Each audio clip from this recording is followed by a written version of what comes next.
ભૂંડના જેવા આકારવાળા વારાહી શક્તિ પણ આવ્યા છે. મોટા પ્રેતનું વાહન કરી ત્યાં આવ્યા. નૃસિંહ જેવા શરીરને ધારણ કરતા નારસિંહ દેવી ત્યાં પધાર્યા છે. અને પાડા પર બેઠેલા, હાથમાં દંડ ધારણ કરતા તથા અભયને આપતા યમદેવના શક્તિ પણ યમ જેવા રૂપવાળા તથા ઉજ્જવળ હાસ્ય કરતા યુદ્ધ માટે આવ્યા. તે જ પ્રમાણે વારોની શક્તિ છે. અને ખૂબ મદવાળા કોબારી પણ શક્તિ પણ ત્યાં આવ્યા. એમ તે દેવો જેવા જ બન્યા છે, કારણ કે જેવા દેવો છે એવા જ દેવીઓ પણ બન્યા છે. અને માં જગદંબાઈ રક્તબીજનો વધ કર્યો તો એની પણ ગાથા આપણે સાંભળી. કારણ કે રક્તબીજ કોણ હતો? તો કે રક્તબીજ એક દૈત્ય હતો,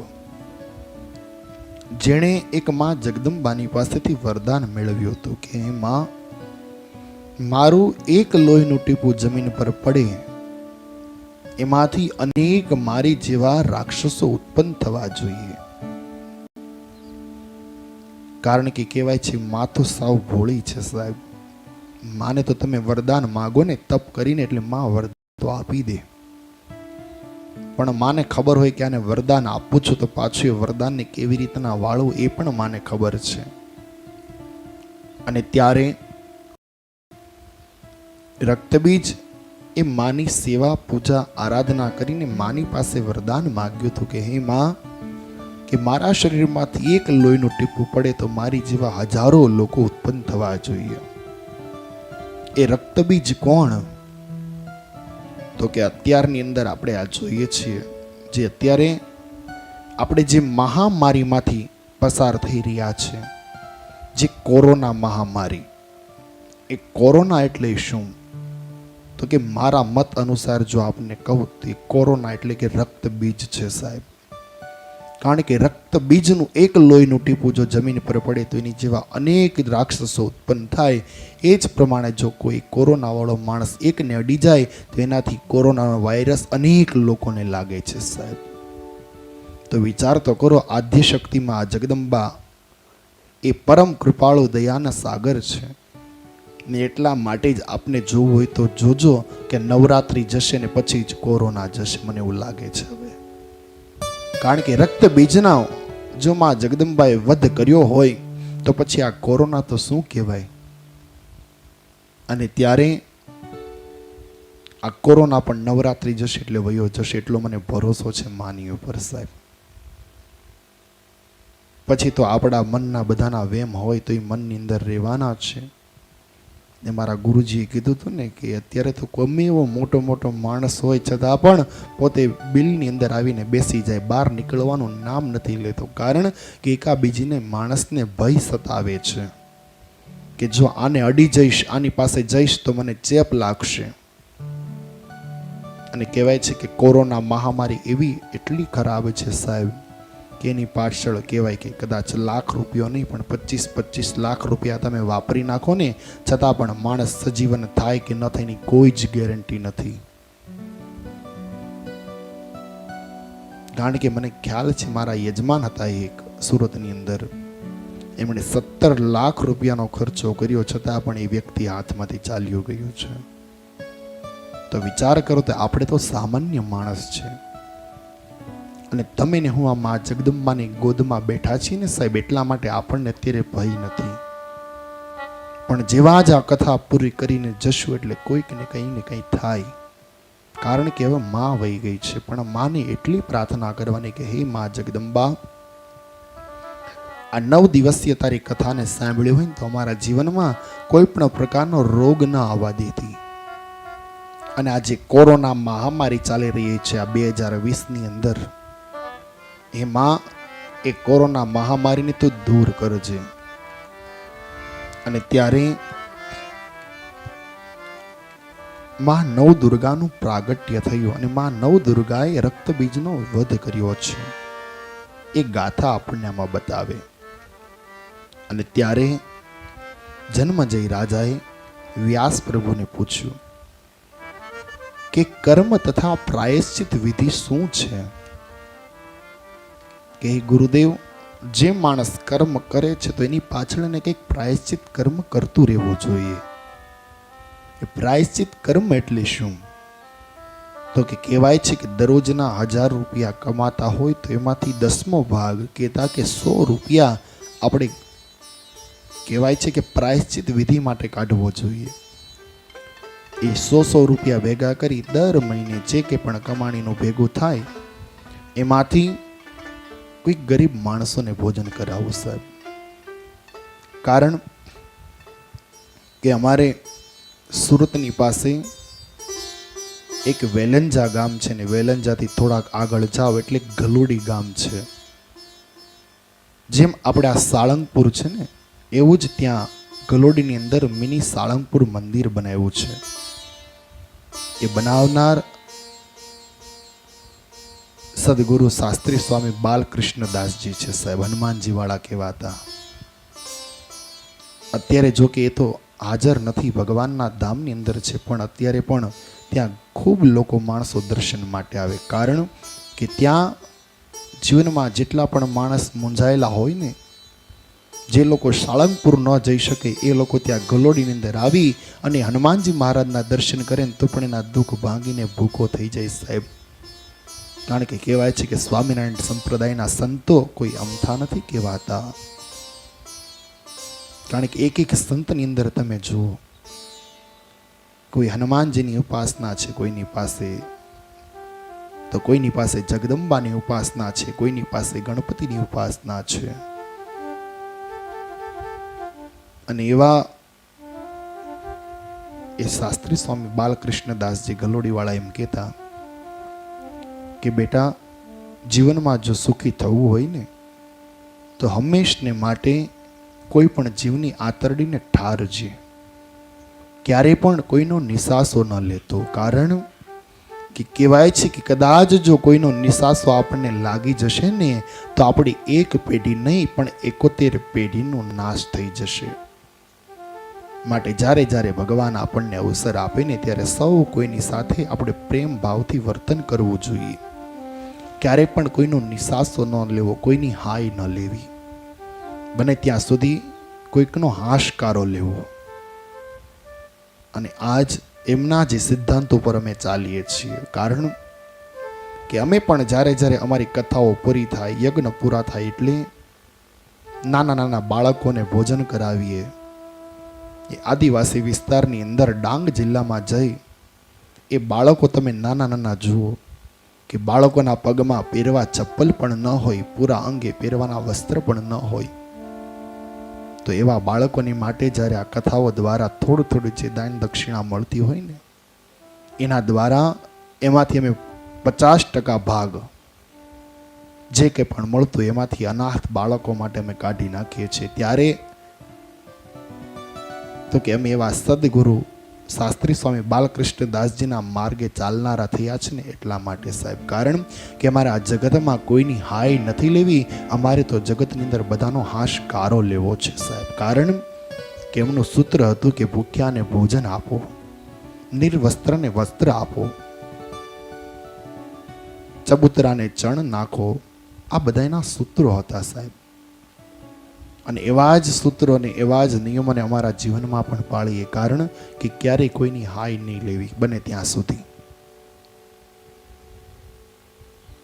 અને ત્યારે પ્રાયશ્ચિતનો વિધિ બતાવ્યો. ત્યારે પ્રાયશ્ચિત એટલે શું? તો કે જે કર્મ આપણે કરીએ છીએ એમાં આપણાથી કંઈ ભૂલ તો નથી થતી ને, અને જો ભૂલ થતી હોય તો એનું પ્રાયશ્ચિત આપણે કરવું જોઈએ.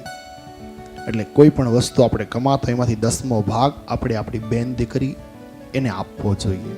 કોઈ બ્રાહ્મણ હોય તો એને આપવું જોઈએ. કોઈ ગામમાં મંદિર હોય તો શિવજી મંદિરના પૂજારીને આપવું જોઈએ, રામજી મંદિરના પૂજારીને આપવું જોઈએ. અને આપણા ગામની અંદર તો અહીંયા પ્રત્યક્ષ ભગવાન ગોપીનાથજી મહારાજ ગઢપુરપતિ બેઠા છે. તો ક્યારેક એમ થાય કે નહીં વધી ગયું છે આપણી પાસે, તો અહીંયા ભગવાનની પાસે આવીને અર્પણ કરવું સાહેબ. કારણ કે બધું જો ભેગું કર્યા કરશું તો કેમ ચાલશે?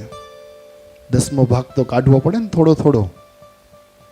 નહીતર બધું ભેગું કરીને આપણે પાસે રાખશું તો ભગવાન એક દિવસ એવો આટો મારી જશે, એક દિવસ એવો આટો મારી જશે કે આપણી પાસે પછી કાંઈ વધવા નહીં દે સાહેબ. માટે પહેલેથી જ આપણે આપણી પાણી ના આવે પેલા પાળ બાંધી લેવી જોઈએ. અને ત્યારે પ્રાયશ્ચિતનો વિધિ જન્મજય રાજા એ વ્યાસ પ્રભુની પાસે જાણે છે. શ્રી નારદ વાચ નારાયણ મહાભાગ ગાયત્રાયસ્તુ સામસત શાંત્યદીકાન પ્રયોગસ્તુ વદાખ્યા કરુણાનિધે. ત્યારે જન્મજય રાજા વ્યાસ પ્રભુને પૂછે કે મહાભાગ્યશાળી નારાયણ હે કરુણાના ભંડાર છે, તો એમણે ગાયત્રીના પુરશ્ચરણ પછી શાંતિ આદિ પ્રયોગમાં તે તમે મને ટૂંકમાં જણાવો.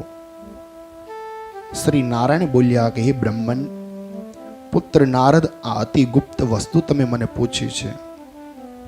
દુષ્ટ કે ચાડિયાને આ કહેવા યોગ્ય નથી, પણ જે જીવાત્મા જે કથાને લાયક છે એની સામે આ કથાને કહેવાય સાહેબ. કારણ કે નાસ્તિક લોકોની સામે જો કથાને કહેવામાં આવે તો એને કંઈ ફેર ન પડે. આ કથા કોની માટે છે? તો કે જે હરિના દાસ છે એની માટેની કથા છે. અને ભગવાનની ગાથાને સાંભળવા માટે કેવું બનવું પડે? તો કે નિર્માણ મોહા જીત સંગ દોષાહ, કે જીવનમાં નિર્માણીપણું લાવી અને આ ભગવાન અને મા ભગવતીની ગાથાને શ્રવણ કરવી. અને ત્યારે હર કોઈ જીવાત્મા આ ગાયત્રી પુરશ્ચરણ એટલે શું? તો કે ગાયત્રીની ઉપાસના એટલે શું? તો કે બતાવ્યું છે કે મા જગદંબાની ઉપાસના કરવી, ગાયત્રીનું પુરશ્ચરણ કરવું. ને આમ તો કહેવાય છે કે ગાયત્રી મંત્ર છે એ ગુપ્ત મંત્ર છે. એને ક્યારે હોઠ ફફડાવીને પણ ન બોલાય, મનની અંદર બોલવો પડે. અને કદાચ જો હોઠ ફફડાવીને મોટે મોટેથી જો બોલીએ આપણે તો પાપના ભાગીદાર બનીએ છીએ. આવું જ્યાં સુધી મેં વાંચ્યું છે, સાંભળ્યું છે, ત્યાં સુધીનું હું કહું છું. બાકી લોકો બોલવાવાળા જોર જોરથી પણ બોલે છે, માઇકમાં પણ બોલે છે. અને આ પ્રજાને અમુક અમુક એવા લોકો હોય છે જે ઊંધા માર્ગે વાળે છે. પણ ક્યારેય પણ એટલું યાદ રાખજો કે જગતને જો ઊંધા રવાડે ચડાવવા જશો ને તો આજ નહીં તો કાલ તમારું 100% ખરાબ થાશે થાશે ને થાશે. એમાં પણ કોઈ શંકાને સ્થાન નથી.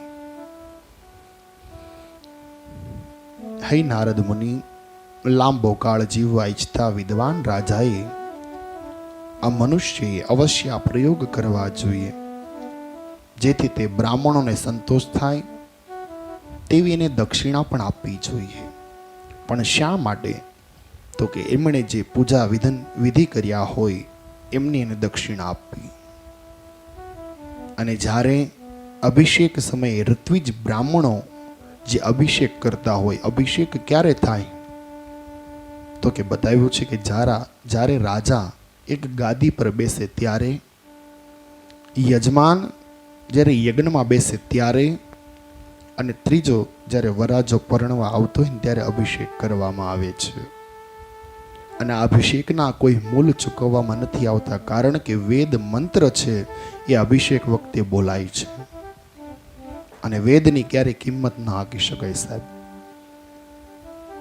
કારણ કે વેદ તો એટલા અમૂલ્ય છે. અને જ્યારે કોઈ પણ બ્રાહ્મણ અભિષેક કરે ત્યારે એને 100 ગાયોનું દાન આપવું એવા શાસ્ત્રમાં બતાવ્યું છે. પણ 100 ગાયની તો ક્યાં કરો, આપણે 1 ગાય પણ ન આપી શકીએ. હા, અને કદાચ કીધું હોય તો ઘણા લોકો એમ કહે કે દાદા એમાં હપ્તા સિસ્ટમ કરી આપો ને. હવે ભલામણા ગાયમાં ક્યાં હપ્તા સિસ્ટમ કરવી? કારણ કે ગાય તો એક માં છે. ને હંમેશા એટલું યાદ રાખજો કે જ્યારે પણ ગાયનું દાન દેવાનું આવે ત્યારે એ ગાય મૂંગું પ્રાણી કહેવાય. એ મૂંગું પ્રાણીનો ક્યારેય નિશાસો ન લેતા. હા સાહેબ,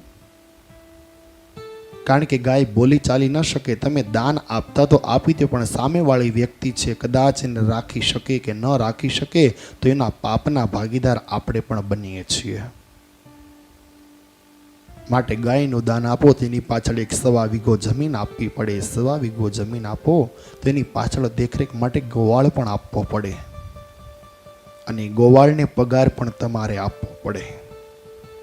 ગાય દૂધ દે એટલા માટે દોવાનું પવાલું પણ તમારે આપવું પડે અને ગાયની દેખરેખ માટે બીજો એક ગોવાળ પણ આપવો પડે. ટાઈમસર જમાડવા વાળો, નવરાવા વાળો, એને પણ પગાર તમારે આપવો પડે. આવી ગાયનું જો દાન કરવામાં આવે તો એ જીવાત્માને અભિષેકના પુણ્ય ફળની પ્રાપ્તિ થાય છે. પણ કહેવાય છે કે ગાયનું દાન ન કરો તો કંઈ નહીં, કેવલ જ્યારે ગાય તમારા ઘરના આંગણાની પાસેથી નીકળે ને તે ગાયને ક્યારે હળદૂત ન કરતા. શિવરંજીમાં બતાવે કે જ્યારે આપણા ભારત દેશની મોટામાં મોટી જો કરુણતા હોય ને તો એ ગાયની વેદના છે. કારણ કે ગાયને આપણે સૌ માતા કહીએ છીએ, પણ એ માની સાથે વર્તન કેવું કરીએ છીએ આપણે? તો કે પહેલા તો આપણે રોટલીનું બટકું ખવડાવવા માટે ને જતા હોય, પછી જ્યારે ઘર પાસેથી નીકળતી હોય તો આપણે જ લોકો એને લાકડીથી મારતા હોઈએ છીએ. ત્યારે ગાયની વેદના અંદરથી બોલે કે હે માનવ, તે મને માં કીધી તો ભલે કીધી, પણ તારે મને મારવી નહોતી. તે મને મારી તો ભલે મારી, પણ તારે મને માં નહોતી કેવી. હે માનવ, તું માં કહીને આજ મને મારે છો. માટે હું તો એમ કહું છું કે કદાચ આ જગતમાં ભગવાનના દીવાબત્તી એક ટાઈમ થાય કે ન થાય, પણ ગાયનું જો દર્શન તમારું થઈ જશે ને સાહેબ જાતા વેદ, તો તમારી જીવન ધન્ય બની જશે. કારણ કે મારા માતા પિતા એમ કહેતા કે બેટા, કે જીવનમાં જ્યારે સવારના પોરમાં ઉઠીને જ્યારે રસ્તા પર જતા હોય ને ગાયનું શુકન થઈ જાય ને તો આપણું કાર્ય ગમે હોય તે સાર્થક થઈ જાય, એમાં પણ કોઈ શંકાને સ્થાન નથી સાહેબ. કારણ કે ગાયની અંદર તો 33 કરોડ દેવતાઓનો વાસ છે.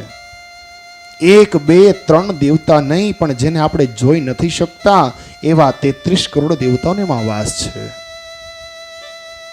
અને ગાય કોને વાલી હતી સાહેબ? તો કે ગાય તો ભગવાન કૃષ્ણને વાલી હતી. અદ્ભુત. કારણ કે ગાયની સેવામાં રહેતા હતા ભગવાન.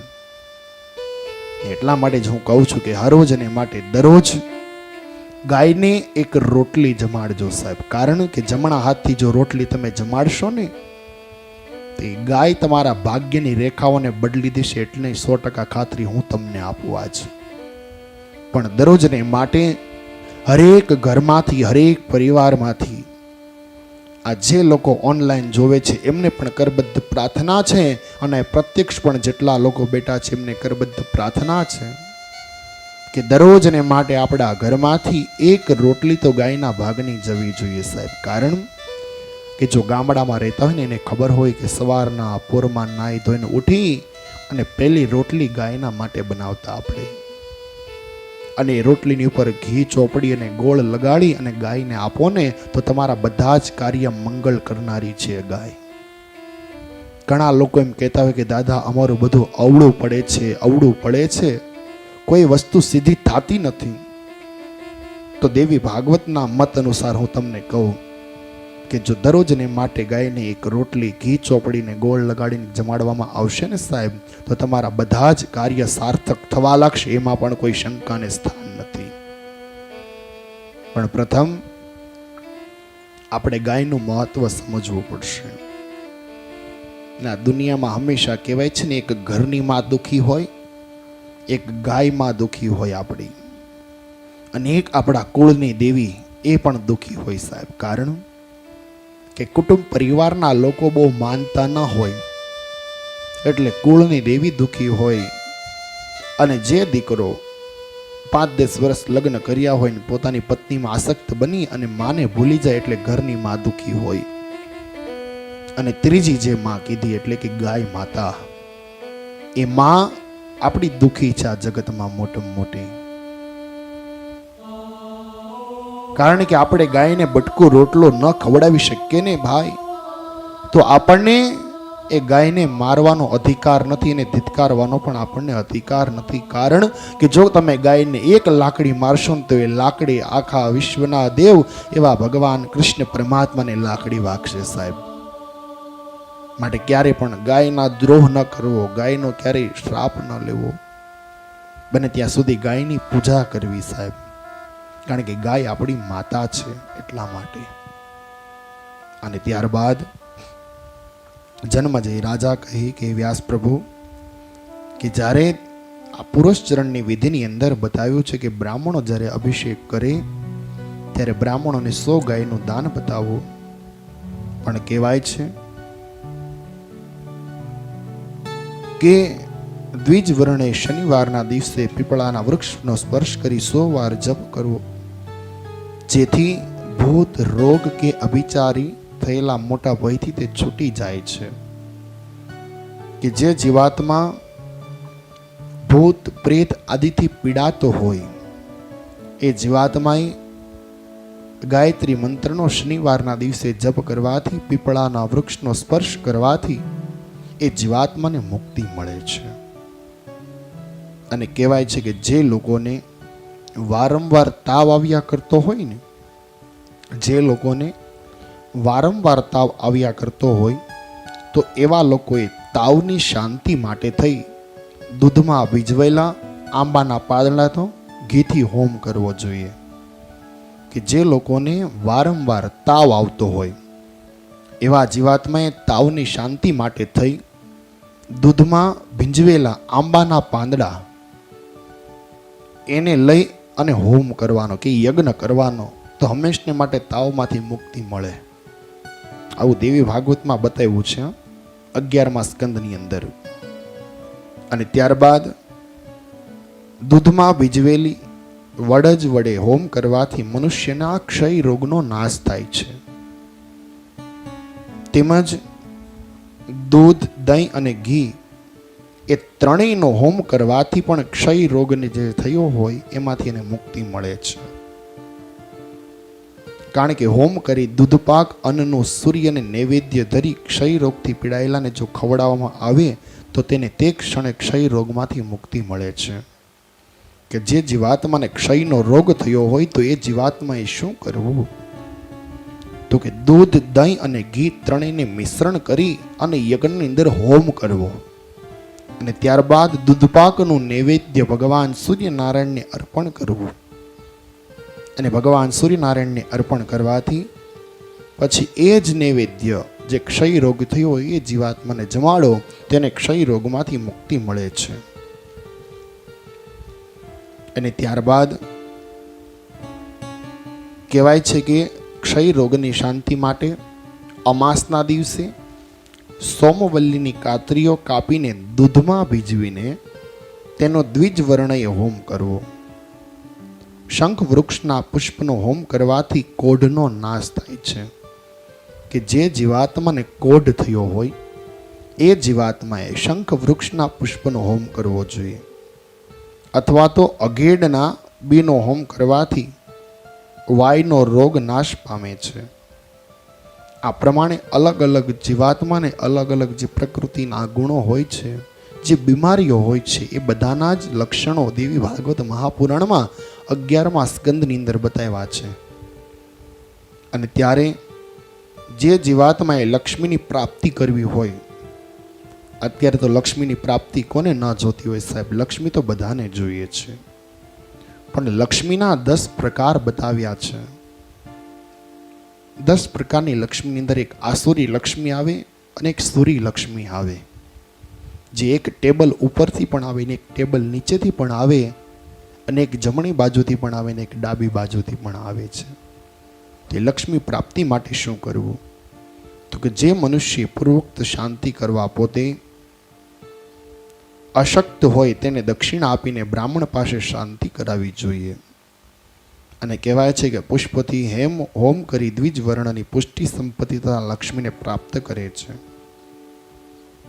જે મનુષ્ય લક્ષ્મીની ઈચ્છાવાળો હોય તેમણે લાલ કમળથી હોમ કરવો જોઈએ, અથવા તો તાજા ને સુંદર જોઈના પુષ્પથી હોમ કરવો જોઈએ, જેથી તે લક્ષ્મીને પામે છે. તેમજ શાળાના ચોખાનો હોમ કરવાથી પુષ્કળ લક્ષ્મીને પ્રાપ્ત કરે છે. આ પ્રમાણે માં જગદંબા લક્ષ્મીની પ્રાપ્તિ થાય છે. અને ત્યારબાદ આગળ બતાવવામાં આવ્યું છે કે અકાળ મૃત્યુથી બચવા માણસે શું કરવું જોઈએ.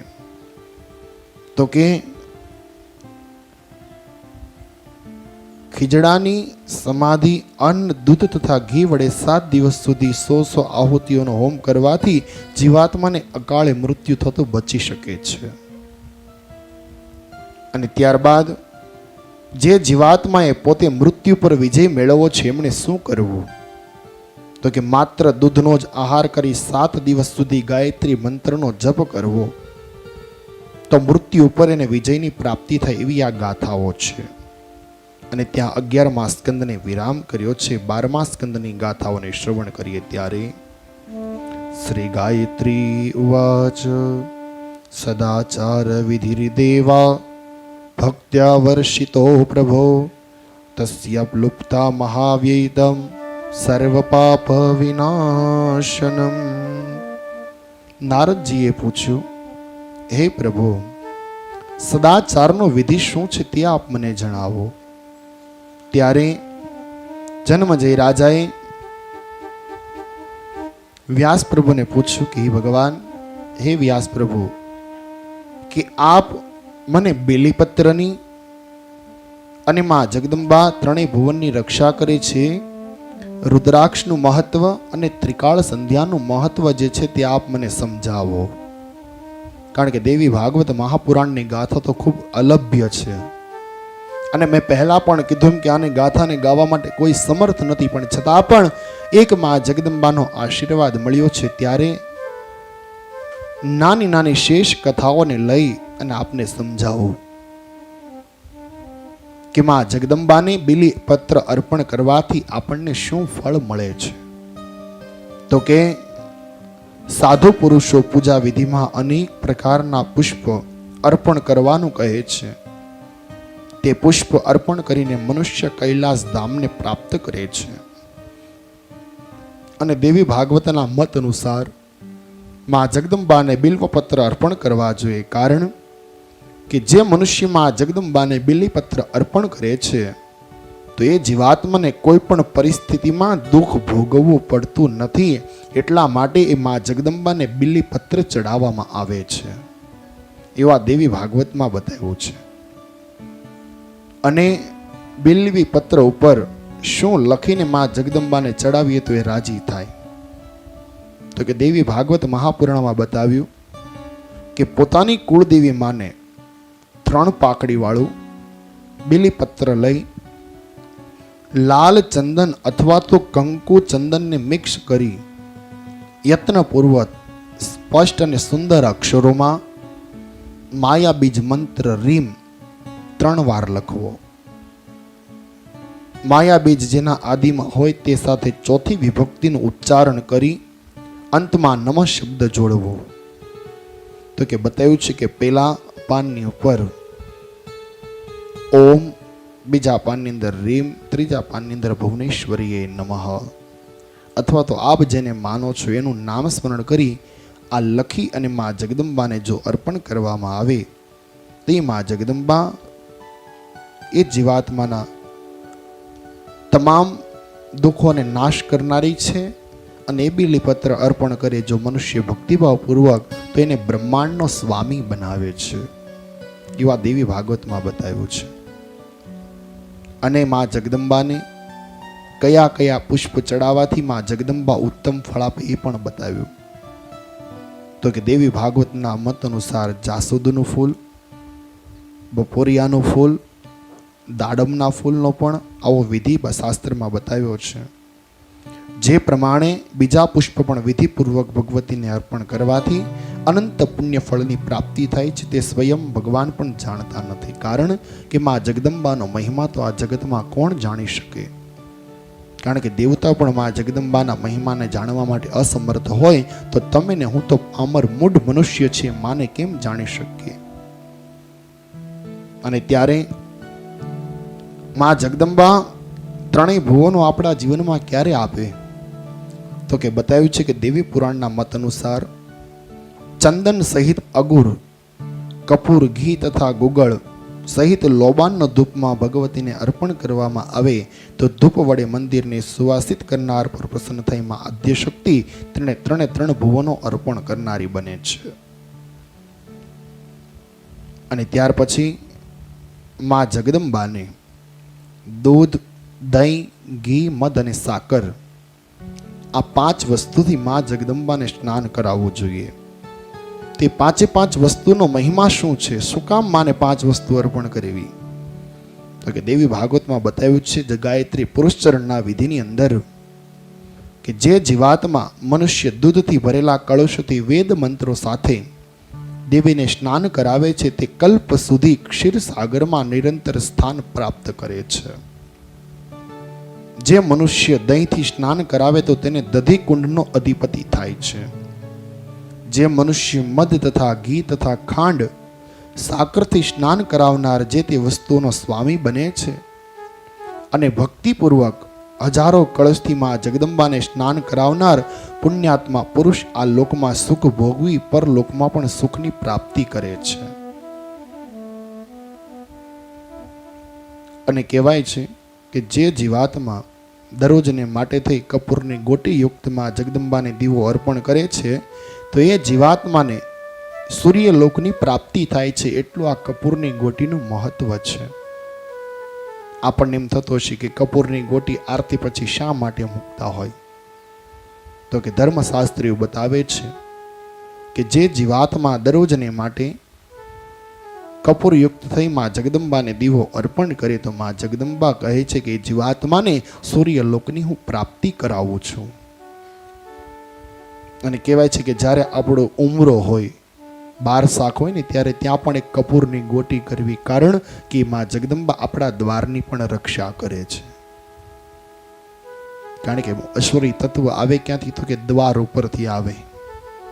તો અસુરી તત્વને મટાવવા માટે કપૂરની ગોટી ત્યાં માં જગદંબાને કરવી અને 12 શાખની ઉપર ધૂપ પણ આપવો. ત્યારબાદ રુદ્રાક્ષનો મોટો મહિમા છે. જન્મજય રાજાએ વ્યાસ પ્રભુને કહ્યું કે પ્રભુ, આ રુદ્રાક્ષના મહિમાની આપ મને ગાથા કહો.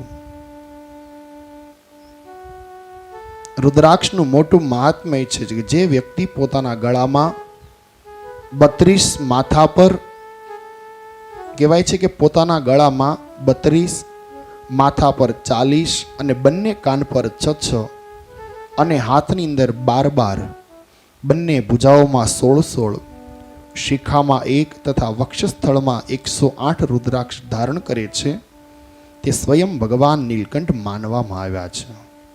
આવું દેવી ભાગવતમાં બતાવ્યું છે. અને સોના અથવા ચાંદીના તારમાં પોરવી અને સાવધાની પૂર્વક શિખા સાથે કાનમાં રુદ્રાક્ષને પહેરી રાખવો જોઈએ, કારણ કે રુદ્રાક્ષનો મહિમા છે. અને ત્યારબાદ કહેવાય છે કે પુરુષોએ યજ્ઞોપવિત ધારણ કરવું તથા હાથમાં, ગળામાં અથવા તો પેટ પર રુદ્રાક્ષ ધારણ કરવા. પ્રણવ સાથે પંચાક્ષર મંત્ર કે ઓમ નમઃ શિવાય મંત્રનો જાપ કરવો. મનુષ્ય નિષ્કપટ ભાવે ભક્તિપૂર્વક પ્રસન્ન થઈ રુદ્રાક્ષની માળા પહેરવી જોઈએ, કારણ કે રુદ્રાક્ષને ધારણ કરવો અને ભગવાન શંકરના સાક્ષાત્કારનું જ્ઞાન સાધન છે. બધા જ વર્ણના લોકો રુદ્રાક્ષને ધારણ કરી શકે છે. ફરક માત્ર એટલો છે કે બ્રાહ્મણે મંત્રપૂર્વક ધારણ કરવા, બીજા વર્ણના લોકોએ મંત્ર રહિત ધારણ કરવા. અને રુદ્રાક્ષનો મહિમા હું વર્ણન કરી શકું એમ નથી, પણ પ્રયત્નપૂર્વક દરેકે રુદ્રાક્ષની માળા પહેરવી જોઈએ બને ત્યાં સુધી, કારણ કે રુદ્રાક્ષની અંદર ભગવાન શિવનો વાસ છે એટલા માટે. અને રુદ્રાક્ષની માળા કેટલા મળે અને એનું શું ફળ મળે એ પણ દેવી ભાગવતમાં બતાવ્યું. તો કે રુદ્રાક્ષ ધારણ કરનારો પુરુષ સદાય દેવતાઓ દ્વારા પૂજાય છે. તેને અંતમાં પરમ ગતિની પ્રાપ્તિ થાય છે. ષડાનંદ 108 રુદ્રાક્ષની અથવા 27 મણકાની માળા બનાવીને પહેરવાથી તો તેનાથી જપ કરે તો તેને અનંત ગણું ફળ મળે છે. જે પુરુષો ખાલી 108 રુદ્રાક્ષની માળા પહેરે છે તો તેને ક્ષણે ક્ષણે અશ્વમેઘ યજ્ઞનું ફળ પણ મળે છે. પણ માળા રુદ્રાક્ષની હોય અને પૂજન કરેલી હોય તો જ એનું ફળ મળે છે, બાકી એમને કંઈ મળતું નથી. અને ત્યારબાદ ત્રિકાળ સંધ્યાની વાત બતાવી કે સંધ્યા કયા સમયે કરવી. તો કે બતાવ્યું છે કે પ્રાતકાળ સંધ્યા તારાઓ દેખતા હોય ત્યારે કરવી. બીજી સંધ્યા જેને મધ્યાહન સંધ્યા કહેવામાં આવી છે કે સૂર્ય મધ્યમ પ્રકાશમાં હોય ત્યારે કરવી. અને ત્રીજી સંધ્યા સૂર્યનારાયણ જાડે પશ્ચિમ દિશામાં જાય ત્યારે સંધ્યા કરવાનું વિધાન છે. આ પ્રમાણે ત્રિકાળ સંધ્યા દરરોજ કરવી જોઈએ. અને ત્રિકાળ સંધ્યા કરવાથી અનંત ગણું ફળ મળે છે આપણને. અને કયા સમયે સંધ્યા કરે તો એને કેવું ફળ મળે એ કથા બતાવી છે. જન્મજય રાજા વ્યાસ પ્રભુને કહી કે પ્રભુ કે આ સંધ્યા કઈ કઈ જગ્યાએ કરી હોય તો એનું કેવું ફળ મળે તે આપ મને જણાવો. તો કે એક ઘરે કરેલી સંધ્યા એ સાધારણ શ્રેણીની ગણાય છે, કે જે ઘરમાં બેસીને સંધ્યા કરવામાં આવે એ સાધારણ શ્રેણીની છે. ગૌશાળામાં કરેલી સંધ્યા મધ્યમ શ્રેણીની છે, અને નદીના કિનારે કરેલી સંધ્યા એ ઉત્તમ શ્રેણીની છે, અને મંદિરમાં કરેલી સંધ્યા એ તો ઉત્તમ છે. જે ગાયત્રી દેવીના ઉપાસક છે તેમના માટે તો દેવીના સાનિધ્યમાં જ સંધ્યા ઉપાસના કરવી જોઈએ. દેવીની સાક્ષાત ત્રિકાળ સંધ્યા કરવાથી અનંત ગણું ફળ મળે છે આપણને. પણ સંધ્યા તો કોણ કરે? સંધ્યા શું કહેવાય એ જ આપણને નથી ખ્યાલ, તો સંધ્યા કોણ કરવાનું સાહેબ?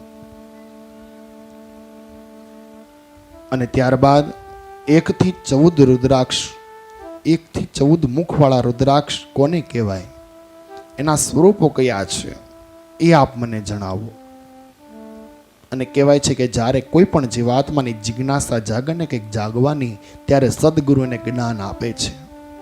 પણ જ્યાં સુધી સારું સમજવાની જિજ્ઞાસા તમને ન જાગે તો પછી પરમાત્મા કઈ રીતના તમને સમજાવે? આપણને ખબર છે કે 1 મુખવાળા, 2 મુખવાળા, 3 મુખવાળા રુદ્રાક્ષનો મહિમા શું છે. તો કે 1 થી 14 મુખવાળા જે રુદ્રાક્ષ છે કોના કયા સ્વરૂપ છે એની આ ગાથા બતાવી. ત્યારે વ્યાસ પ્રભુ કહે કે હે જન્મજય રાજન, આપ એક ચિત્તથી મનની અંદર ઓમ નમઃ શિવાય, ઓમ નમઃ શિવાય, ઓમ નમઃ શિવાયનો જપ કરી અને આ રુદ્રાક્ષના મહિમાને સમજો. કે પહેલું 1 મુખવાળો રુદ્રાક્ષ એ સ્વયં શંકર ભગવાનનો વિગ્રહ છે, એનું સ્વરૂપ માનવામાં આવેલું છે. 2 મુખવાળો રુદ્રાક્ષ એ શંકર અને પાર્વતીનું રૂપ માનવામાં આવેલું છે. ત્રીજું 3 મુખવાળો રુદ્રાક્ષ એ અગ્નિનું રૂપ છે. 4 મુખવાળો રુદ્રાક્ષ બ્રહ્માજીનું રૂપ છે. 5 મુખવાળો રુદ્રાક્ષ કાલાગ્નિ નામના રુદ્ર માનવ માનવામાં આવ્યો છે. 6 મુખવાળો રુદ્રાક્ષ કાર્તિક સ્વામીનો વિગ્રહ છે, જે મનુષ્ય આ રુદ્રાક્ષને પોતાના જમણા હાથમાં પહેરવો જોઈએ, જેને 6 મુખી કહેવાય. 7 મુખવાળો રુદ્રાક્ષ મહાભાગ અનંગ છે. અને 8 મુખવાળો રુદ્રાક્ષ ભગવાન ગણેશ છે, તે ધારણ કરવાથી મનુષ્ય સર્વગુણ સંપન્ન બને છે. અને ત્યારબાદ 9 મુખવાળો રુદ્રાક્ષ એ ભૈરવ દાદાનું સ્વરૂપ છે. 10 મુખવાળો રુદ્રાક્ષ એ સાક્ષાત જનાર્દનનો વિગ્રહ છે. 11 મુખવાળો રુદ્રાક્ષ એ રુદ્રની પ્રતિમા છે. 12 મુખવાળો રુદ્રાક્ષ જે કાનમાં ધારણ કરે તેના દ્વારા ભગવાન સૂર્યની ઉપાસના આપમેળે થઈ ગઈ ગણાશે. કે જે જીવાત્મા 12 મુખી રુદ્રાક્ષને ધારણ કરશે તો એને સૂર્યની ઉપાસના આપમેળે થઈ ગઈ એવું જાણવું જોઈએ. અને 13 મુખવાળા રુદ્રાક્ષ જો મળી જાય તો સર્વ સિદ્ધિ આપનાર કાર્તિક સ્વામી જેવો સમજવો જગતમાં. અને 14 મુખવાળા રુદ્રાક્ષ મળી જાય તો મસ્તક પર ધારણ કરવો જોઈએ, કારણ કે શિવજીએ કહ્યું કે મારો વિગ્રહ છે. આ રુદ્રાક્ષ ધારણ કરવાથી સર્વ પ્રકારના નાના મોટા પાપ નષ્ટ થઈ જાય છે અને મહાશુભ ફળની પ્રાપ્તિઓ થાય છે. માટે આ રુદ્રાક્ષના મહિમા અત્યંત બતાવ્યો છે. અને રુદ્રાક્ષ એ કેવલ એમનેમ પહેરી ન લેવો, પણ બતાવ્યું છે કે 4 વર્ણના લોકો માટે 4 વર્ણના રુદ્રાક્ષ અલગ અલગ બતાવ્યા છે. 4 કયા? તો કે રુદ્રના પારો કઈ જાતિના લોકોએ ક્યારે પહેરવો અને કેવા વર્ણનો પહેરવો એ બતાવ્યું છે. તો કે શ્વેત વર્ણનો રુદ્રાક્ષ એ બ્રાહ્મણ જાતિના લોકોએ પહેરવો જોઈએ. રક્ત વર્ણનો રુદ્રાક્ષ એ ક્ષત્રિય જાતિના લોકોએ પહેરવો જોઈએ. અને મિશ્ર રંગવાળો જે રુદ્રાક્ષ છે એ વૈશ્ય જાતિના લોકોએ પહેરવો જોઈએ. કૃષ્ણ વર્ણ કહેતા કે કાળા રંગનો રુદ્રાક્ષ છે એ શુદ્ર જાતિના લોકોએ પહેરવો જોઈએ. અર્થાત જે તે વર્ણના લોકો છે એ જાતિના લોકોએ આ પ્રમાણે રુદ્રાક્ષ ધારણ કરવો જોઈએ. અને ત્યારે જન્મજય રાજા કહે કે પ્રભુ, આ બધી વાત તો બરાબર છે, પણ આપ મને એ જણાવો કે રુદ્રાક્ષની ઉત્પત્તિની કથા કેવી છે? રુદ્રાક્ષની ઉત્પત્તિ કેમ થઈ? તો કે વ્યાસ પ્રભુ કહે કે હે જન્મજય રાજન, સાંભળો કે આપને અહીંયા હું સંક્ષિપ્તની અંદર બતાવું કે રુદ્રાક્ષની ઉત્પત્તિ કેમ થઈ. તો કે ભગવાન શંકરજી કહે છે કે મેં ત્રિપુરાસુરનો વધ અને દેવતાઓનો ઉદ્ધાર કરવા માટે મેં અઘોર શસ્ત્રનું ચિંતન કર્યું. ઘણીવાર સુધી મારા નેત્રો બંધ હતા. ત્યાર પછી મારા નેત્રોમાંથી થોડાક જળના ટીપા પૃથ્વી પર પડ્યા અને તે અશ્રુ બિંદુઓથી મહાન રુદ્રાક્ષનું વૃક્ષ ઉત્પન્ન થયું. મારી આજ્ઞાથી સમસ્ત દેવતાઓએ કલ્યાણ અર્થે તેમજ એ વૃક્ષમાંથી 38 પ્રકારના રુદ્રાક્ષ ફળ સ્વરૂપે પ્રગટ થયા. કે ભગવાન શિવજી કહે છે કે મારી આજ્ઞાથી સમસ્ત દેવતાઓના કલ્યાણ અર્થે જ એ વૃક્ષમાંથી 38 પ્રકારના રુદ્રાક્ષના ફળ ઉત્પન્ન થયા છે. કપિલ વર્ણના 12 પ્રકારના રુદ્રાક્ષના સૂર્યના નેત્રથી, શ્વેત વર્ણવાળા 16 પ્રકારના રુદ્રાક્ષની ચંદ્રમાના નેત્રથી તથા કૃષ્ણ વર્ણના 10 પ્રકારના રુદ્રાક્ષની અગ્નિના નેત્રોથી ઉત્પત્તિ થઈ છે એવું માનવું જોઈએ. આ રુદ્રાક્ષ એ સૂર્ય, ચંદ્ર અને અગ્નિરૂપ ભગવાન શંકરના નેત્રો છે. આ પ્રકારે 38 પ્રકારના રુદ્રાક્ષ ગયા છે. માટે આ રુદ્રાક્ષનો મહિમા પણ અત્યંત છે. અને ત્યારે સુત પુરાણી મહારાજ શૌનકાદિ ઋષિ મુનિઓને, વ્યાસ પ્રભુ જન્મજય મહારાજને અને કહેવાય છે કે મા પાર્વતી હિમાલયજીને અને આદિનારાયણ પરમાત્મા દેવર્ષિ નારદ મુનિને આ કથા ગંગાનું રસપાન કરાવી રહ્યા છે. અને ત્યારે જન્મજય રાજાએ વ્યાસ પ્રભુને કહ્યું કે પ્રભુ, પરમ માંગલિક ગાયત્રી કવચ પણ આપણે મને કહ્યું, રુદ્રાક્ષનો મહિમા, ભસ્મનો મહિમા, તુલસીનો મહિમા અને આ ગાયત્રીનો મહિમા આપે મને સમજાવ્યું. પણ હવે આગળની એક ગાથા મને બતાવો કે મણિદીપ છે એનું વર્ણન કેવું છે. અને ત્યારે શ્રી વ્યાસ ઉવાચ બ્રહ્મલોકાર્ધ બંધ ભાગે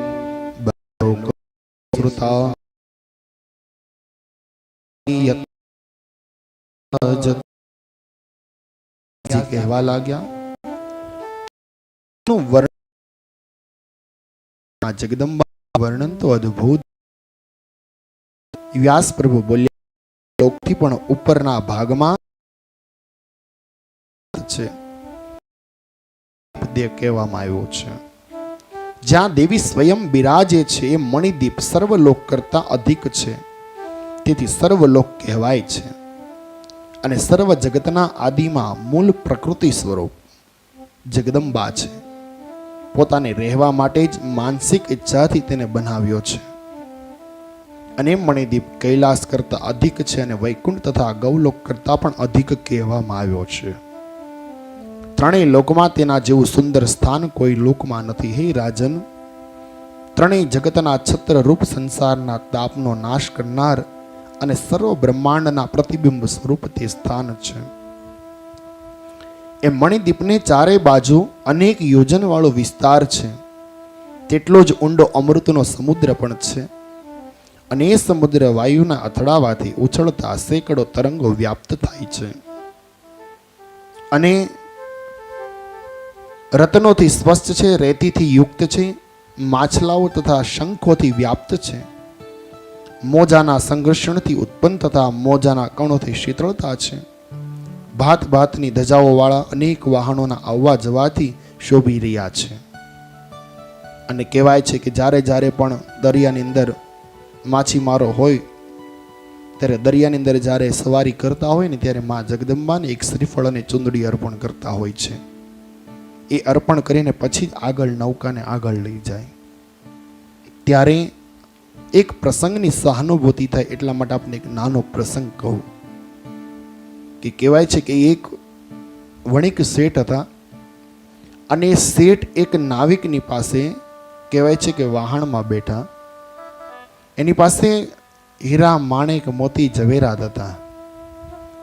એ લઈ અને નાવિકને કીધું કે ભાઈ નાવિક, ચાલ હવે તું મને આ પારથી પેલે પાર લઈ જા. અને બે નાવિકો ગાડીમાં બેઠા હોડકાની અંદર. એ શેઠ પણ બેઠા. પણ કહેવાય છે કે વહાણ થોડુંક આગળ ગયું ને પછી નાવિકોને યાદ આવ્યું કે ભાઈ આપણે તો માની પૂજા જ ન કરી, ચુંદડીની શ્રીફળતામાં અર્પણ ન કર્યું ને હમણાં જો આ મોજાઓ આવશે ને તો આપણું વાહન આખું ઊંધું પડી જશે. અને ત્યારે એ શેઠ કહેવા લાગ્યો કે ભાઈ એવું કાંઈ ન હોય, શ્રીફળ ચુંદડી નાખો તોય ભલે, ન નાખો તો પણ ભલે, કાંઈ મોજા બોજા ના હોય, તમારે જવા દો, અમારા ભગવાન છે ને તમારી રક્ષા કરશે. અને ત્યારે એ શેઠ એટલું બોલ્યા કે ભાઈ જવા દે, અમારા પાર્શ્વનાથ ભગવાન છે ને એ તારા વાહનની રક્ષા કરશે. નાવિકો કહે કે શેઠ 5 મિનિટ થશે, પાછું વાહનને લઈ જાઓ ને શ્રીફળ ચુંદડી લાવીને માને અર્પણ કરવા દો ને.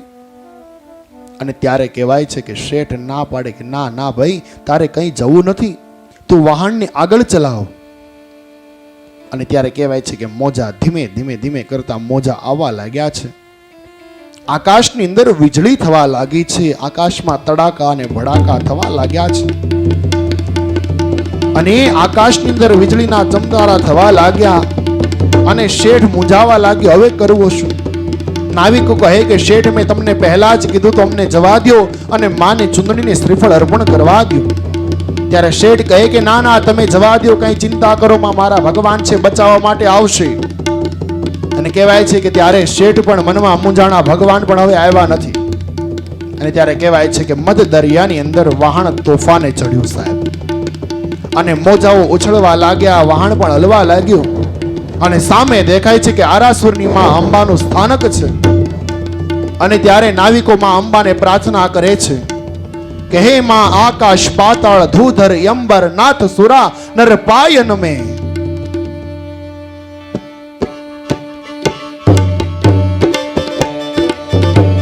કે હે માં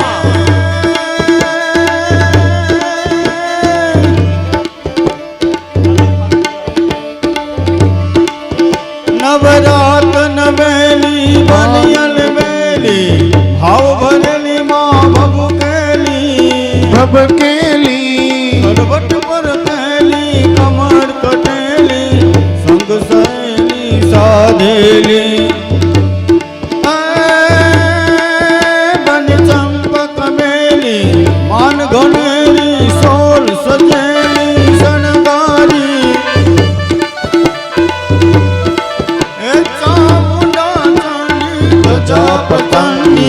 અસુરની ખંડી અવતારી માં, અસુરની ખંડી અવતારી. અને કહેવાય છે કે નાવિકો માને પ્રાર્થના કરે અને શેઠ પણ કહે કે હે નાવિકો, થોડીક વાર થંભી જાઓ, હમણાં મોજા શાંત થઈ જશે. પણ કહેવાય કે નાવિકોને ખબર પડી ગઈ છે કે હવે આ દરિયાના દેવતાઓ, આ જગદંબા હવે આપણને રહેવા નહીં દે. અને ત્યારે શેઠ કહે કે હવે ભગવાન પણ આવતા નથી, કરવું શું? ત્યારે નાવિકો એ કહ્યું, શેઠ પ્રેમ અને ભાવની સાથે જો માં સામે આરાસુરવારી માં અંબા દેખાય, એમને પ્રાર્થના કરો તો એ માં જગદંબા કદાચ બચાવવા માટે આવે તો તમે ને હું બંને બચી જઈએ.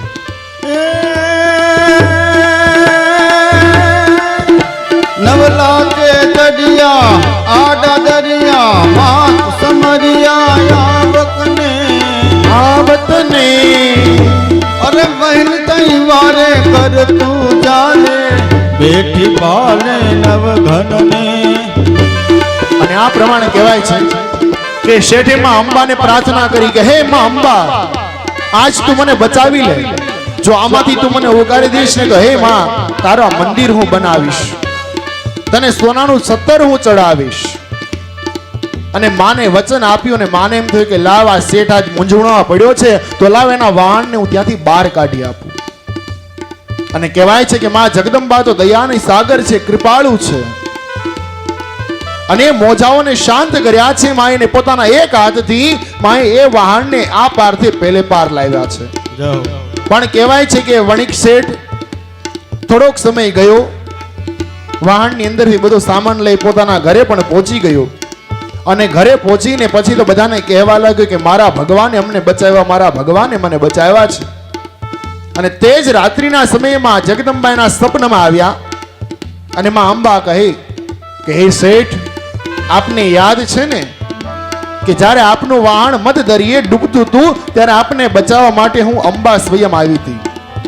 અને ત્યારે શેઠ કહે કે ના ના માં, તું થોડી આવી હતી, મને તો મારા ભગવાન પાર્શ્વનાથ ભગવાને મને બચાવ્યો છે. ત્યારે માં કહે કે એમ બેટા? ત્યારે શેઠ કહે કે હા માં, મને તો અમારા ભગવાને બચાવ્યો છે. ત્યારે માં કહે કે તું સાંભળ બેટા, જ તારા પાર્શ્વનાથ ભગવાનના મંદિર છે શેના બનેલા હોય છે? તો કે એ કહે કે માં એ તો આરસના બનેલા હોય. ત્યારે માં કહે કે બેટેમાં આગ લાગે ખરી? તારા આરસના મંદિરમાં આગ લાગે ખરી? ત્યારે કહે કે માં આરસના મંદિરમાં આગ ન લાગે. ત્યારે માં કહે કે બેટા તો જોઈ લે, કાલે સવારે તું તારા ભગવાનના મંદિરના દર્શન કરવા માટે જાજે અને આખા મંદિરને ભડકે ન બાળું તો આરાસુરની અંબા ન કહેવાવ સાહેબ. અવલંબા જય બજરંગા,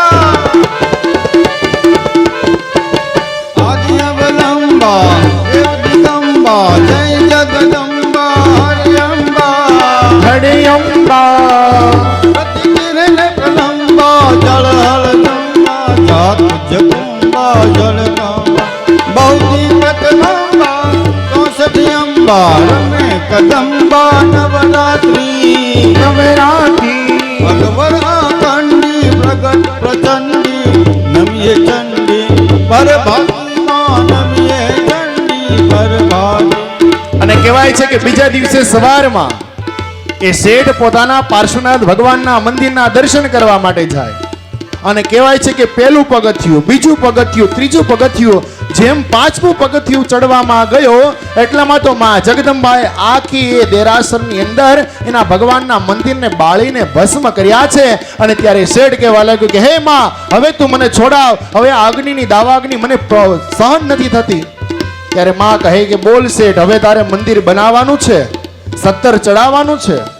ત્યારે શેઠ કહે કે માં, છોરું કછોરું થાય પણ માવતર કમાવતર ન થાય ક્યારે. હે માં, મને ક્ષમા કર. અને માં તો દયાળુ છે સાહેબ. અને માએ કીધું કે શેઠ કઈ વાંધો નહીં, જાઓ આજ હું તમને ક્ષમા કરું છું, પણ તમે જે ટેક લીધી ને ટેકને પૂરી કરજો સાહેબ.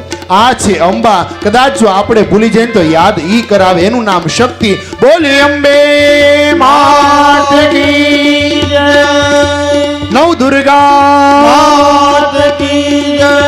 એટલે કહેવાનો તાત્પર્ય મારો એટલો છે કે જ્યારે જ્યારે કોઈ પણ દેવી દેવતાઓની ટેક લઈએ ને સાહેબ, ત્યારે એ ટેકને અવશ્ય પૂર્ણ કરવી જોઈએ. નહીતર પછી માં જગદંબા આપણી પાસે 100% એની વસૂલાત કરવા માટે આવે છે, પણ એ આપણને ખ્યાલ નથી રહેતી. અને કહેવાય છે કે પછી તો એ વિમલ શાહ શેઠે માં જગદંબાને સોનાનું ચિત્તર પણ ચડાવ્યું, માનું મંદિર પણ બનાવ્યું છે. અને ત્યારબાદ આવી માં જગદંબાઓ છે. એક એક માં જગદંબાની ગુણાનુવાદની ગાથા કરવા માટે બેસીએ તો 1 મહિનો ઓછો પડે.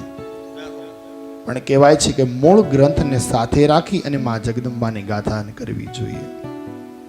પણ અત્યારે થઈ શું ગયું છે તો કે સામેવાળા વ્યક્તિને સારું લાગે એવું જો મહારાજ બોલે ને તો દુનિયાના લોકોને ગમે છે સાહેબ.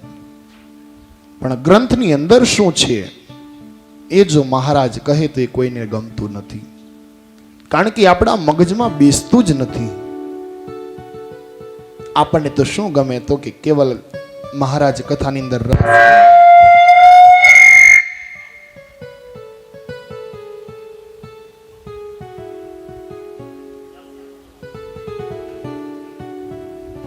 આવો, કારણ કે કહેવાય છે કથામાં વિક્ષેપ પડે ને તે ભજનથી પછીને સાંધવું પડે. કારણ કે કથા જ્યારે ચાલતી હોય ત્યારે કોઈ પણ પ્રકારનો ક્યારેય વિક્ષેપ ન કરવો જોઈએ. અને વિક્ષેપ જે જીવાત્મા કરે છે એને થોડું થોડું દુઃખ પડ્યો, પછી જેણે કર્યો એને વિક્ષેપ. તો કેવલ એક જ વખત માનું નામ સ્મરણ કરી ફરીવાર કથા ગંગાની અંદર જોડાય ત્યારે સાચી રે મારી સતરે ભવાની માં, અંબા ભવાની માં, હું તો તારી સેવા કરીશ મૈયા રાજ. बड़े भाव से बड़े प्यार से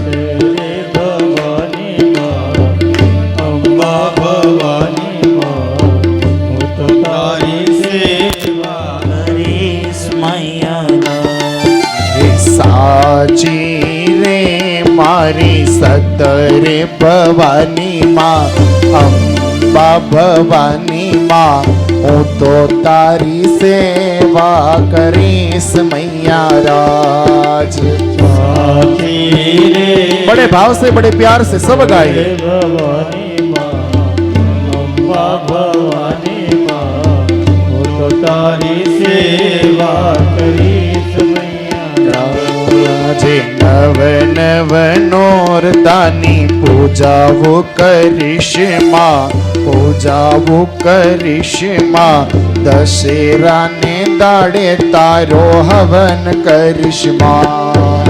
નવ નવ નોરતાની પૂજાયો કરીશ માં, પૂજાયો કરીશ માં, દશેરાને દાડે તારો હવન કરીશ માં. સાચી રે મારી સતરે ભવાની માં, સતરે ભવાની માં, હું તો તારી સેવા કરીશ મૈયા રાજ. સાચી રે મારી સતરે ભવાની માં, અંબા ભવાની માં, હું તો તારી સેવા કરીશ મૈયા.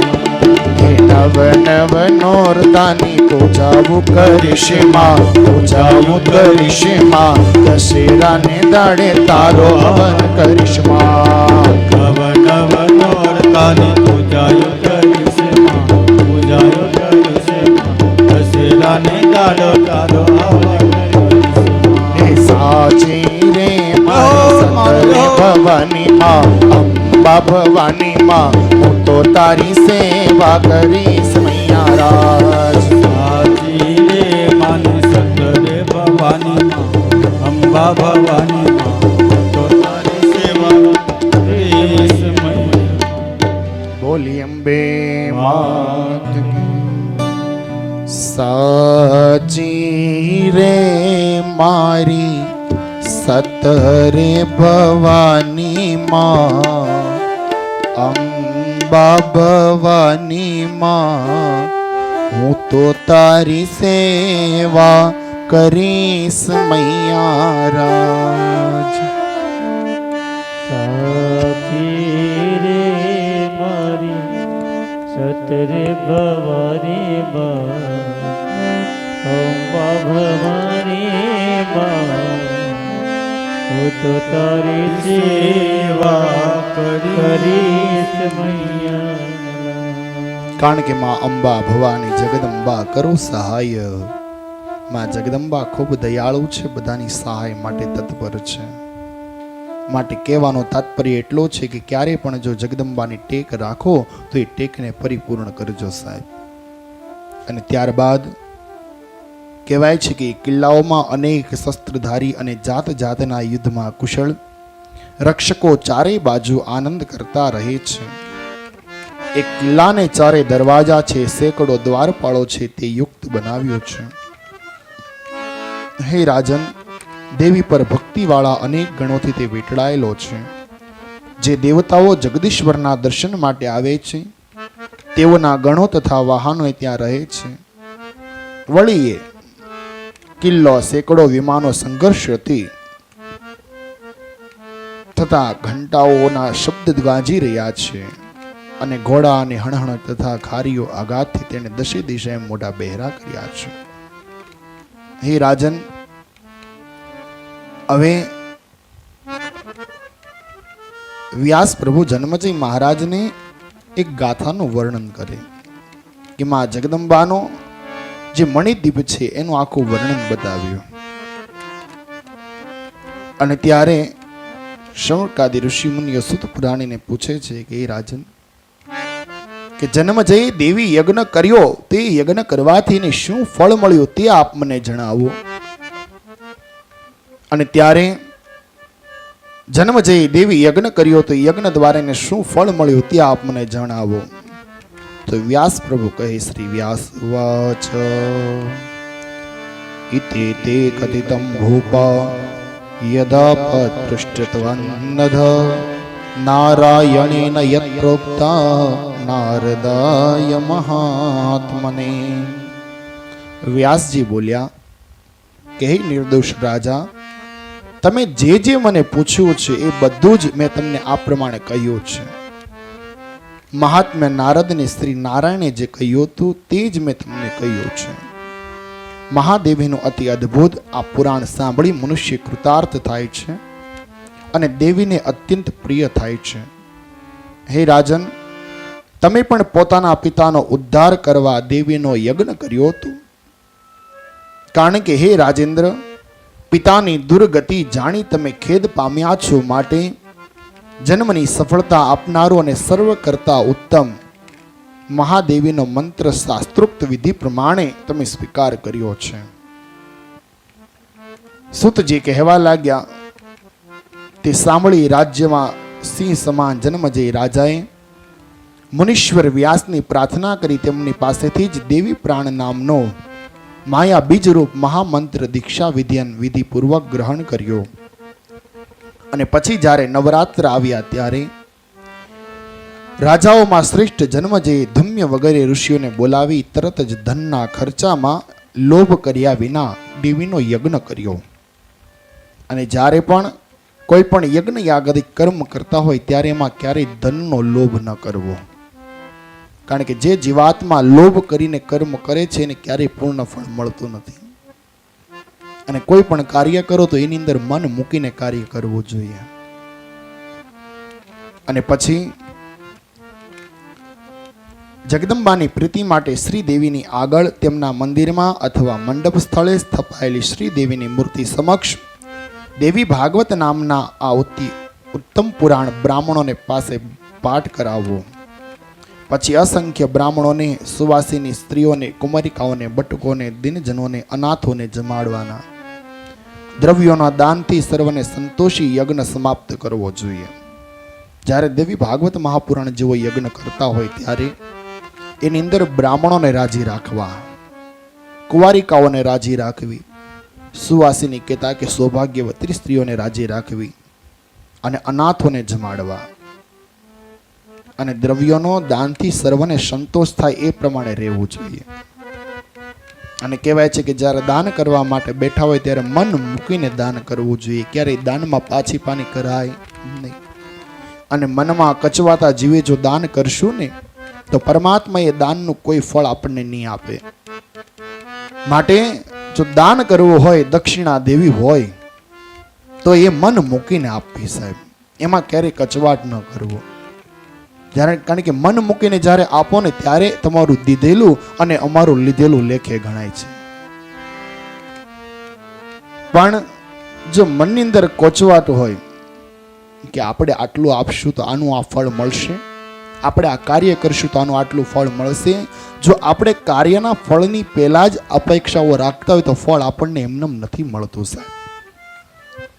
ફળ ક્યારે મળે તો કે કંઈક કર્મ કરો ત્યારે ફળ મળે. આ જન્મજય રાજાએ શા માટે દેવી યજ્ઞ કરાયો, માં જગદંબાના સ્તુતિ ગુણાનુવાદ શા માટે સાંભળ્યા તો કે બતાવ્યું છે કે પોતાના પિતાના ઉદ્ધાર અર્થે એણે કર્યું હતું. કારણ કે પોતે સર્પ યજ્ઞ કર્યો એટલે સર્પ દંશનો એને કહેવાય છે કે પ્રાયશ્ચિત કરવું પડ્યું, એને દોષ લાગ્યો. એટલે એના પિતા પરીક્ષિત રાજાનું જે વિમાન હતું એ વચ્ચે સ્ટોપ થઈ ગયું અને વચ્ચે થંભી ગયું. ત્યારે જન્મજય રાજાને ખબર પડી અને વ્યાસ પ્રભુને બોલાવી અને મા જગદંબાની 9 દિવસીય ગુણાનુવાદની ગાથાને શ્રવણ કરી. અને ત્યારે કહેવાય છે કે દાનથી સર્વને સંતોષી યજ્ઞ સમાપ્ત કરી તે રાજા પોતાના સભા સ્થાનમાં બેઠો. તેટલામાં જ મહત્તિ નામની વીણા વગાડતા અને પ્રજ્વલિત અગ્નિની શિખા જેવા તેજસ્વી નારદ મુનિ આકાશમાંથી ત્યાં આવ્યા અને ઉતર્યા. તે નારદને મુનિને જોઈ ઉતાવળથી ઊભા થઈ રાજાએ આસન આપ્યું અને કુશળ પ્રશ્ન પૂછી તેમનું આવવાનું કારણ પૂછ્યું. જન્મજય રાજાએ પૂછ્યું, હે સતપુરુષ, કયા સ્થળેથી તમારું આવવાનું થયું છે તે મને કહો. હું તમારું કયું કાર્ય કરું? તમારા આવવાના કારણે હું સનાર્થ અને કૃતાર્થ થયો છું. કારણ કે કોઈ સંત પુરુષ જો આપણા આંગણાની અંદર આવે તો આપણે કૃતાર્થ થઈએ છીએ. આપણા જીવનને બળભાગી માનવા જોઈએ. કારણ કે સંતો અને મહંતો એમનેમ કોઈના ઘરે જતા નથી. કારણ કે કહેવાય છે કે સાધુની ક્ષણ ક્યારેય બગાડવી ન જોઈએ. કારણ કે સાધુ તો ભગવાનનું નામ લેતો હોય એ જ ભલો કહેવાય. કારણ કે સાધુઓનું કામ શું છે તો કે હાલતા ચાલતા ઉઠતા બેઠતા ભગવાનનું નામ સ્મરણ કરવું. એમને પછી બીજી કોઈ વાતોમાં રસ ન રહે. એટલા માટે સાધુની ક્ષણ અને અન્નનો કણ આનો ક્યારેય બગાડ ન કરવો. જ્યારે ભોજનમાં બેઠા હોય ત્યારે આપણે અન્નની વસ્તુનો જે બગાડ કરીએ છીએ ને એ ક્યારેય ન કરવો જોઈએ. કારણ કે આપણે એક ટાઈમનો જેટલો અનાજનો બગાડ કરીએ છીએ એટલું કોઈકનું ઘરનું ગુજરાન ચાલી જતું હોય છે સાહેબ. માટે અન્નનો બગાડ ક્યારેય ન કરવો જોઈએ. તો તમારે 2 વાર નહીં પણ 3 વાર લેવાનું, પણ અન્નની અંદર ક્યારેય બગાડ ન થાય એનું ખાસ ધ્યાન રાખવું.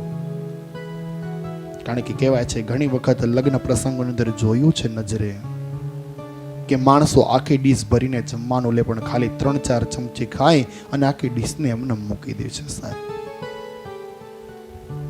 કારણ કે આપણને જે અન્ન મળ્યું છે ને એ નહીં માની લેતા સહેલાઈથી આપણને મળી ગયું છે. કારણ કે અન્નને આપણા સુધી પહોંચાડવા માટે કેટલા લોકોએ મહેનત કરી હશે. પહેલી મહેનત તો ખેડૂત ભાઈઓએ કરી છે સાહેબ. કારણ કે ખેતરને ખેડવાનું, અંદર બીજ વાવવાના, પાણી પાવાનું, કૂપણ ફૂટે ત્યારે ધ્યાન રાખવાનું, ભાગ્યો રાખવાનો, આ બધી વસ્તુ કરે ત્યારે આપણને અનાજની પ્રાપ્તિ થાય છે. અને જન્મજય રાજાએ દેવર્ષિ નારદ મુનિને પૂછ્યું અને સુતજી બોલ્યા. રાજાનું વચન સાંભળી મુનિ શ્રેષ્ઠ નારદજી એમ કહેવા લાગ્યા. નારદજીએ કહ્યું કે હે રાજાઓમાં ઉત્તમ, દેવલોકમાં આજે મેં આશ્ચર્ય જોયું. તને જણાવવા અત્યંત વિસ્મય થયો છું. હું તમારી પાસે આવ્યો છું. તમારા પિતા પોતાની દુષ્ટ કર્મની દુર્ગતિને પામ્યા હતા, પણ તે જ દિવ્ય શરીર ધરી થઈ હમણાં જ દેવોના દેવ વડે ચારે બાજુ સારી રીતે સ્તુતિ કરતા હોય ઉત્તમ વિમાનમાં બેસી મણિદીપમાં ગયા. ખરેખર આ દેવી ભાગવતના શ્રવણ અને દેવી યજ્ઞના ફળથી તમારા પિતાને ઉત્તમ ગતિ પામ્યા છે. તમે ધન્ય છો, કૃતાર્થ છો અને તમારું જીવન સફળ થયું છે. હે કુલભૂષણ, તમે પોતાના પિતાના નરકનો માંથી ઉદ્ધાર કર્યો છે. તેથી આજે તમારી વિશાળ કીર્તિ દેવલોકમાં ફેલાઈ રહી છે કે જે જન્મજય રાજાએ પોતાના પિતાને નરકની અંદરથી લઈ અને વૈકુંઠની પ્રાપ્તિ કરાવી છે. સુતજી કહેવા લાગ્યા. નારદજીએ કહેલું તે વચન સાંભળી પ્રેમથી ગળગળા થયેલા અંતકરણ વાળો જન્મજય રાજા અદ્ભુત કર્મ વાળા વ્યાસના ચરણ કમળમાં નમી પડ્યો અને બોલ્યા. જન્મજયે કહ્યું કે હે મહામુનિ, હે દેવ, તમારી કૃપાથી હું કૃતાર્થ થયો છું. કેવળ નમસ્કાર વિના તમે કરેલા ઉપકારનો બદલો મારાથી શી રીતે વાળી શકાય? તમે છો હે મુનિ, હંમેશા આ રીતે જ તમે મારા પર કૃપા કરતા રહેજો. કારણ કે સંતોની હંમેશા જો આપણી પર કૃપા હોય ને તો જ ભગવાનનું કંઈક ભજન પ્રાપ્ત થાય.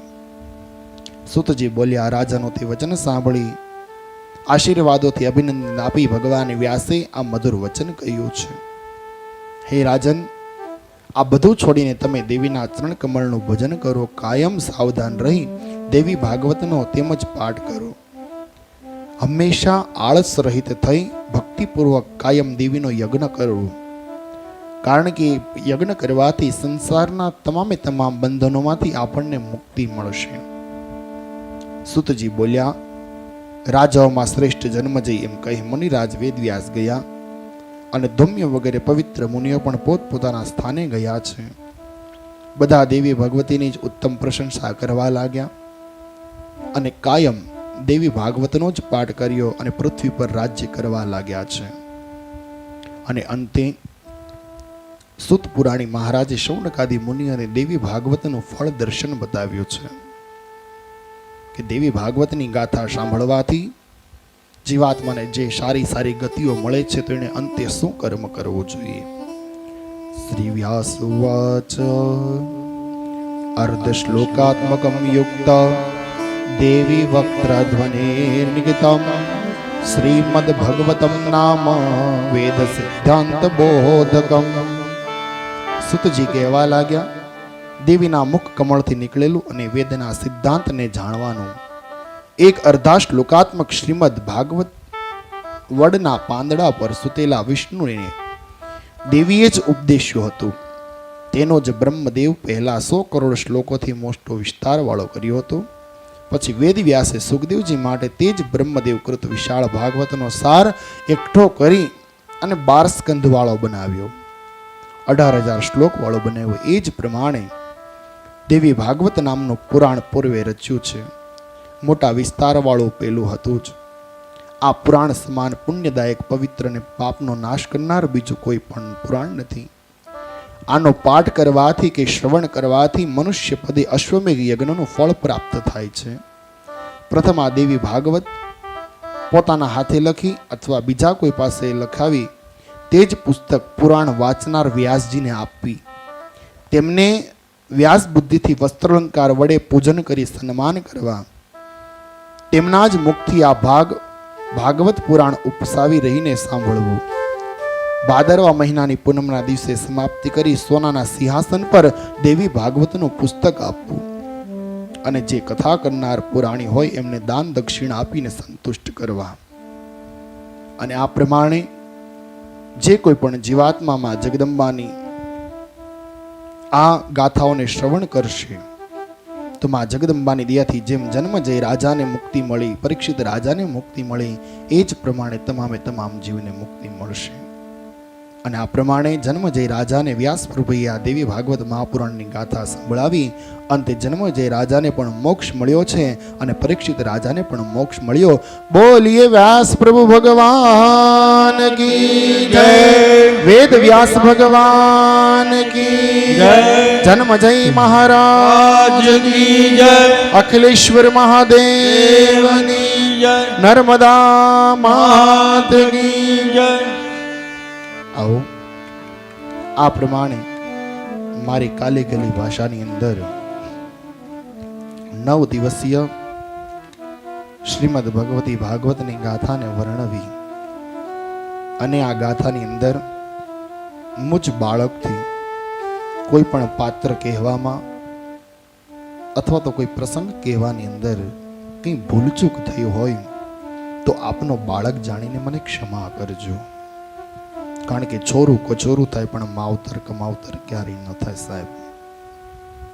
કારણ કે ઉંમર જ્ઞાની છે, જ્ઞાન થોડુંક ઓછું છે, છતાં પણ માં જગદંબાના આશીર્વાદને લઈ, સંતોના આશીર્વાદને લઈ આ માં જગદંબાની ગાથાઓની કથા કરું છું. પણ આ કથાઓની અંદર કઈ પાત્ર કહેતા કોઈના દિલને કઈ ઠેચ લાગી હોય અથવા કોઈનું દિલ મારા શબ્દ દ્વારા કોઈનું દિલ દુભાણ હોય તો મને એક બાળક જાણીને મને ક્ષમા કરજો. આવો એક વિદાય ગીત લઈ આ કથા ગંગાને હવે આપણે વિરમિત કરીએ છીએ. કારણ કે જાવું નથી છતાં પણ આવજો કહેવું પડે છે, કે જાવું નથી છતાં પણ આવજો કહેવું પડે છે, હૃદય અમારું માનતું નથી છતાં પણ અમારે જવું પડે છે આજ. તો આવો માં જગદંબાની પાસે પ્રાર્થના કરી કે હે માં જગદંબા, જે જીવાત્માએ આ કથા બેસાડી છે એમનું તું મંગલ કરજે. જેટલા પણ જીવાત્માએ કથા સાંભળી છે એનું પણ મંગલ કરજે. અને જેટલા લોકોએ અમારી સેવાઓ કરી છે એનું પણ હે માં જગદંબા તું મંગલ કરજે. તો આવો વિદાય ગીતને લઈ મારી વાણીને વિરામ આપો. મુજ દ્વારેથી ઓ પંખીડા હસતા મુખડે જાજો રે, હસતા મુખડે જાજો રે. મુજ દ્વારેથી ઓ પંખીડા હસતા મુખડે જાજો રે, હસતા મુખડે જાજો રે. વિદાય ટાણે ઓ પંખીડા ગીત મધુરા ગાજો રે, ગીત મધુરા ગાજો રે. વિદાય ટાણે ઓ પંખીડા ગીત મધુરા ગાજો રે, ગીત મધુરા ગાજો રે. પંખીની આ છે વાતો આજે વિખરવાની વેળા રે, આજે વિખરવાની વેળા રે. પંખી મેળાની આજે વાતો આજે વિખરવાની વેળા રે, આજે વિખરવાની વેળા રે. મુજ દ્વારેથી ઓ પંખીડા હસતા મુખડે જાજો રે, હસતા મુખડે જાજો રે. ઓ કોણ જાણી ક્યારે પાછા મળશું સાથ સંગાથે રે, મળશું સાથ સંગાથે રે.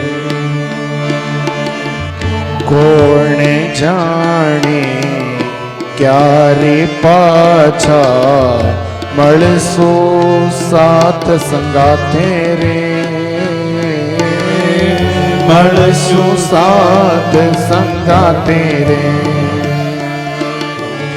મુજ દ્વારેથી ઓ પંખીડા હસતા મુખડે જાજો રે, હસતા મુખડે જાજો રે.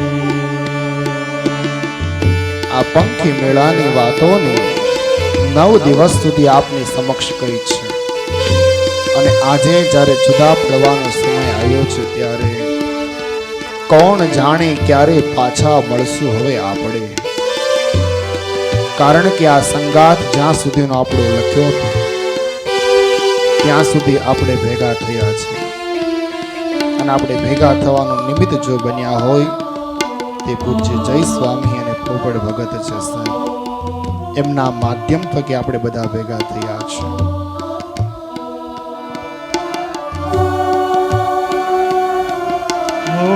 કાળ કણિયા વિદાય સમજી ગીત મધુરા ગાજો રે, ગીત મધુરા ગાજો રે. કાળ કણિયા વિદાય સમજી ગીત મધુરા ગાજો રે, ગીત મધુરા ગાજો રે. તમ જવાથી સોના મેદાન ઉપવન ગાજી ઉઠ્યા રે, ઉપવન ગાજી ઉઠ્યા રે. મુજ દ્વારેથી ઓ પંખીડા હસતા મુખડે જાજો રે, હસતા મુખડે જાજો રે. મુજ દ્વારેથી ઓ પંખીડા હસતા મુખડે જાજો રે, હસતા મુખડે જાજો રે. યાદ તમારી અમને આવશે, અંતર અમારા સુનારે, અંતર અમારા સુનારે. યાદ તમારી અમને રે આવશે, અંતર્ય મારા સુનારે, અંતર્ય મારા સુનારે. હૈયા કેરી ડાળે ડાળે સુંદર ફૂલડા ખીલ્યા રે, સુંદર ફૂલડા ખીલ્યા રે. મુજ દ્વારેથી ઓ પંખીડા હસતા મુખડે જાજો રે, હસતા મુખડે જાજો રે. મુજ દ્વારેથી ઓ પંખીડા હસતા મુખડે જાજો રે, હસતા મુખડે જાજો રે. વિદાઈ તાને હો પંખીડા ગીત મધુરા ગાજો રે, ગીત મધુરા ગાજો રે. યાદ તમારી અમને રે આવશે, અંતર્ય મારા સોનારે, અંતર્ય મારા સુનારે. હૈયા કેરી ડાળે ડાળે સુંદર ફૂલડા ખીલ્યા રે, સુંદર ફૂલડા ખીલ્યા રે. सबसे ऊंची प्रेम सगाई वाणी थंबे जाजो रे, वाणी थंबी जाजो रे. અજ્ઞાની હો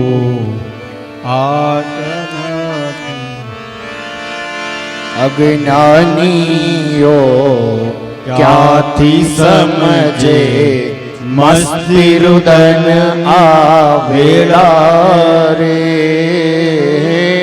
મસ્તી રુદન આવેલા રે. મુજ દ્વારેથી ઓ પંખીડા હસતા મુખડે જાજો રે,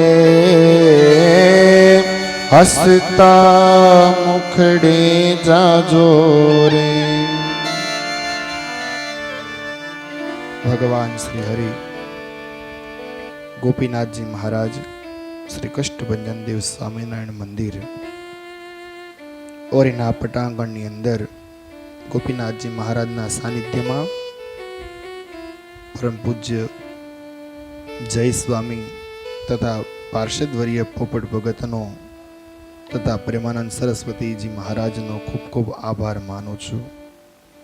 કારણ કે મુજ નાના બાળકને 9 દિવસીય સુધી શ્રીમદ ભગવતી ભાગવત કથા કહેવાનો એક અવસર આપ્યો એ બદલ. અને આ 9 દિવસ સુધી જે જીવાત્માએ પ્રત્યક્ષ તથા પરોક્ષ રીતે આ મા જગદંબાની ગાથાને સાંભળી છે તો માં જગદંબાને વ્યાસપીઠ પરથી પ્રાર્થના કરું છું કે હે માં, એ તમામે તમામ જીવનું તું કલ્યાણ કરજે.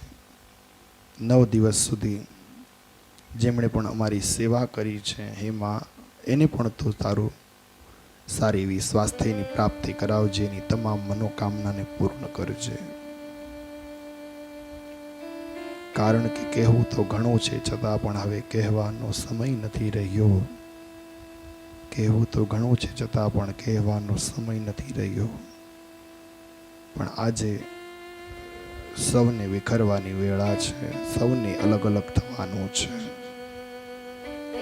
કારણ કે કોઈ ક્યારે આવે છે ને ક્યારે જાય છે ને કોઈ તિથિ નક્કી નથી.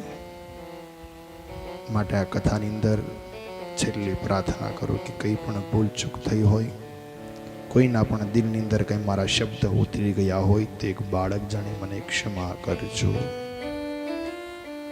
માં જગદંબાનો જય જયકાર કરી અને મારી વાણીને વિરામ આપું છું.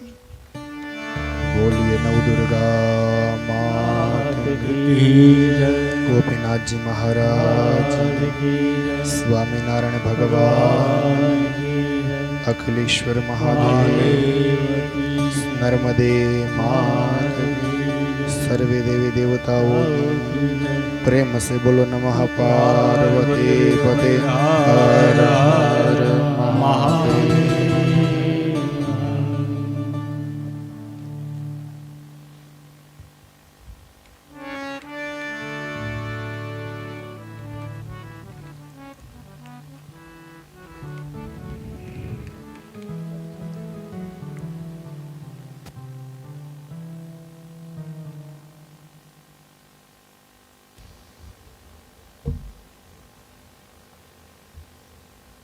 જય ઘોષની સાથે આપણે આજની કથાને અહીં પૂર્ણ થઈ. આપણે પણ જય ઘોષ સાથે આ કથાને અહીં વિરામ આપે છે. બોલો સ્વામિનારાયણ ભગવાનની જય. શ્રી ગોપીનાથજી મહારાજની જય. શ્રી વિઘ્ન વિનાયક દેવ, શ્રી કષ્ટભંજન દેવ, સમર્થ માતા નર્મદા મૈયા કી જય. વાલા ભક્તો, પરમ પૂજ્ય પ્રેમાનંદ સ્વામી, પાર્ષદવર્ય પોપટ ભગત, દિલીપ દાદા, આપણા ભગુ દાદા, બહેનોમાં ઘણા બધા બહેનો છે. વાલા ભક્તો, 9 દિવસીય આપણું આ એક દિવ્ય સત્કર્મ, માતૃશક્તિને ઉજાગર કરતું પર્વ એટલે આસો નવરાત્રિ દરમિયાન આપણો આયોજક શ્રીમદ ભગવતી ભાગવત એટલે દેવી ભાગવતની દિવ્ય ગાથાને આપણે જેટલો સમય મળ્યો, જેવો સમય મળ્યો, ઓરીગામ જ્યારથી વસવાટ થયો હશે, વર્ષો જ્યારથી પણ, ત્યારથી આજ સુધીમાં માં દેવીની ભાગવતની કથા નહીં થઈ હોય. આજે આપણે પહેલી વહેલી કરી છે. ઇતિહાસના ચોપડે આપણું નામ રહેશે. મેં એવું સાંભળ્યું છે ક્યાંક કોઈ મહાદેવના ડેરે કોઈ આવેલા અને એમણે ભાગવતની કથા એ કરેલી વર્ષો પહેલાં. એ પછી મેં અહીંયા સ્કૂલના ગ્રાઉન્ડમાં 9 દિવસીય રાત્રિ કથા ભાગવતની કરેલી. હવે આપણી દેવી ભાગવતની કથા જો કહેવામાં આવશે કે અમારે ત્યાં તો બધી જ કથાઓ થઈ છે, તો ક્યાં થઈ છે? શ્રી સ્વામિનારાયણ મંદિર ઓરીના માધ્યમથી આપણે કથાઓ થઈ છે. તો ભક્તો, આપણે આ ગાથાને સાંભળી આપણે પૂજ્ય જય દાદાનો ખૂબ ખૂબ આપણે એટલા માટે આભાર માનીશું કે તમે અમને સમય આપ્યો, સમય ફાળવો. કોઈ પણ દક્ષિણાના લોભે નહીં, તમે ભાવથી માને યાદ રાખી, માના ગુણ ગાવાના ભારથી તમે એ ભાવથી તમે પોતે અહીંયા પધાર્યા છો. ફેસબુકના માધ્યમથી તમારો મારે કોન્ટેક થયો હતો એમનો, અને એ કોન્ટેકમાં ખાલી ફક્ત અમારો મહિનાનો આ પરિચય છે, અને મહિનાના પરિચયમાં કાર્યક્રમ આખો ગોઠવાનો છે. તો આ કથા મેં બીજા સંતોના દ્વારા પણ આયોજન વિચાર્યું હતું. મેં પણ મારું છેલ્લે કંઈ ન ભેગું થાય તો પણ મેં વિચાર્યું હતું કે ગામના 9 નોરતા, આપણા જે 9 દિવસીય આ નોરતાનો કોઈ કાર્યક્રમ સરકારના હિસાબે ન થઈ શકે, તો મેં કીધું આપણે ભગવતી ભાગવતનો આપણે આયોજન કરીશું, અને જેવા ગુણ ફાવશે એવા આપણે ગુણ ગાશું. પણ મને એમ થયું ત્રણેક વખત મેં આ કથાઓ કરી હમણાં ને હમણાં, તો મને એમ થયું કે કોઈ પણ સંત અથવા ભૂદેવને બેસાડી અને આ કથાનો લાભ આપણને મળે, આપણે પણ શ્રવણ પોતે કરી શકીએ, જ્ઞાન તો આપી શકીએ, પણ સાથે બેસી સામે બેસીને પણ કોઈનું જ્ઞાનને આપણે સાંભળીએ, એમની વાણીને સાંભળીએ તો પોતે મારા જેવા જ ઉત્સુક છે.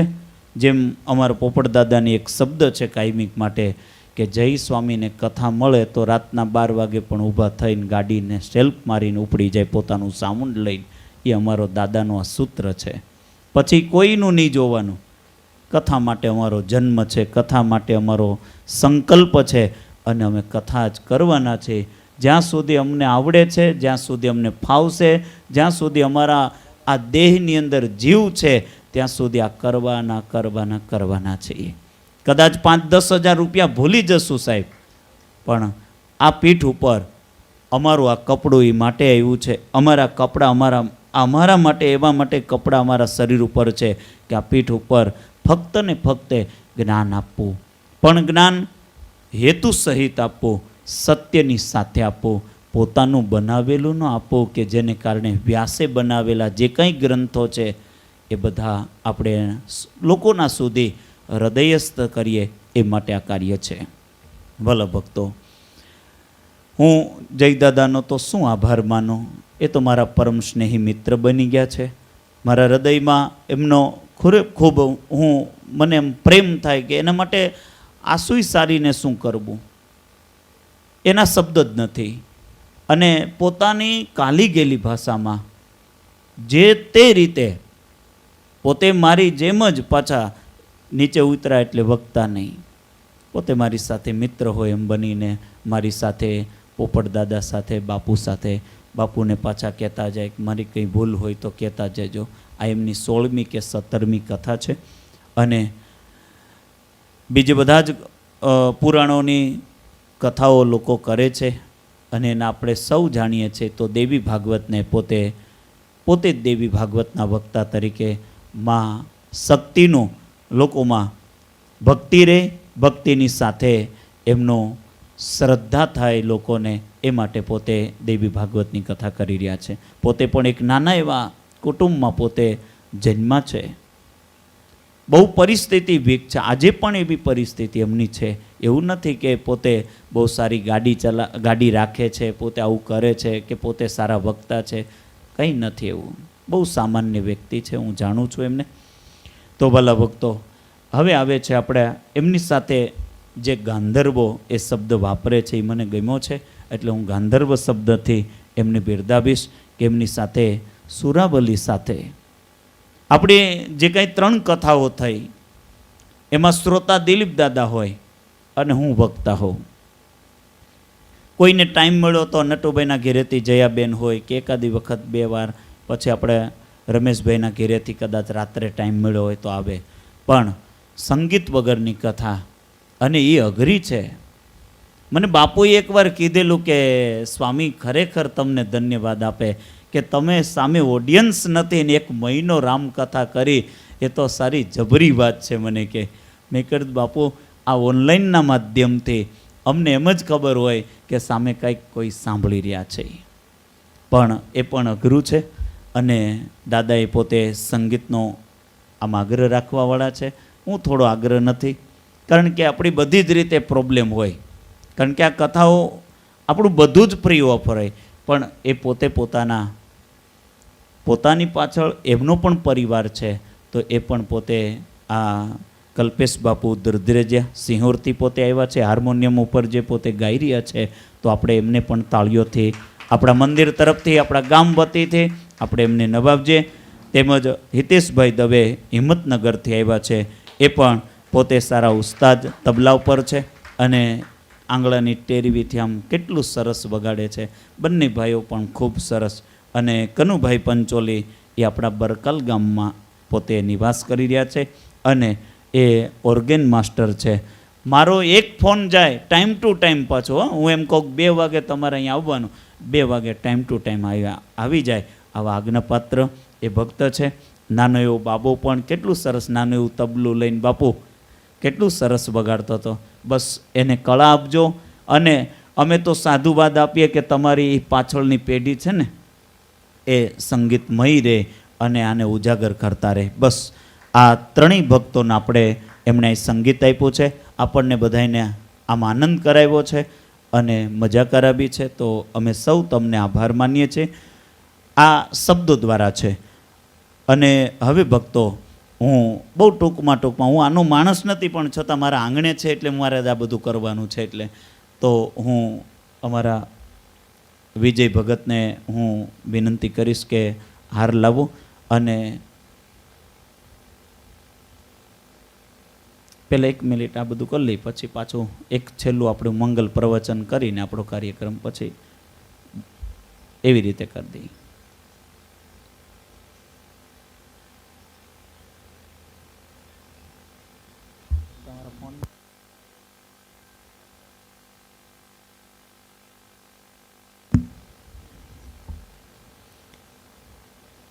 હું પાર્ષદવર્ય પોપટ ભગતને વિનંતી કરીશ કે પહેલાં પૂજ્ય જયદાદાનું પોતે પૂજન કરશે. હું બાપુને વિનંતી કરીશ, બાપુ આપ પણ પધારો અને સાથે સાથે દેવી ભાગવતનું પુસ્તક પણ આપણે અહીંથી ભેટ આપવા માંગીએ છીએ.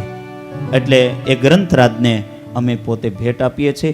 અને બાપુ આવો આવો આવો, આ બાજુથી આવી જાઓ.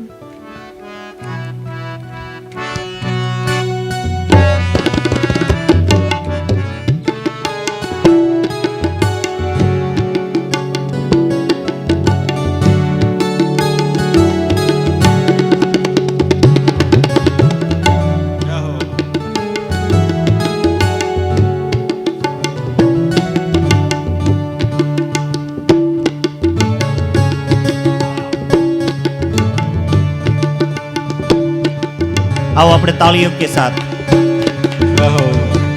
અમારા ઓરી ગામ વતી તેમજ સ્વામિનારાયણ મંદિર વતી સૌ વતી આ ગ્રંથરાજ અને ફૂલની ને ફૂલની પાકડી આપને અમે ભેટ આપીએ છીએ. કથાનો એક પણ પૈસો આનાથી તોલાતો નથી. તો હું પૂજ્ય પાર્ષદ પોપટ ભગતને વિનંતી કરીશ કે સંગીતવાળાને પણ આપણે એમની નવાજીએ, એમનું સ્વાગત કરીએ, એમનું પૂજન પાઠ કરીએ.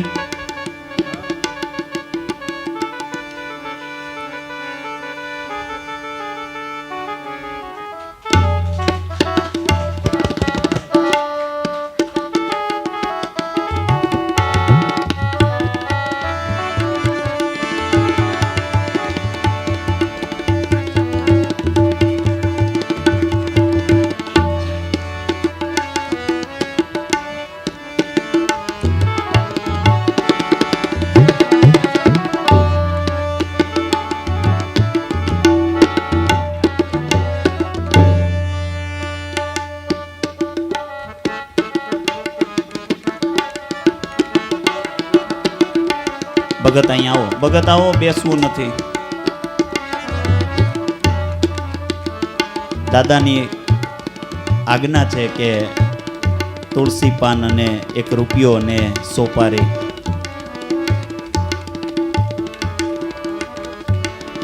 જાઓ, દાદાની પોથી ઉપર મૂકવાના છે.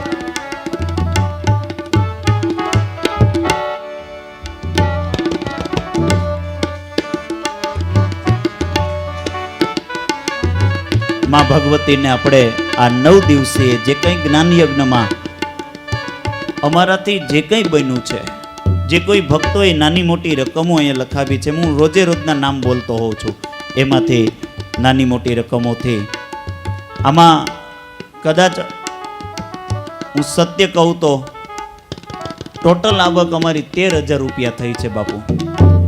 એમાંથી ટોટલી ખર્ચ અમારો 15,000 છે. એટલે બે કાંઈ જમવાનું કે જે કાંઈ વ્યવસ્થા થઈ એ મંદિર તરફથી થઈ છે.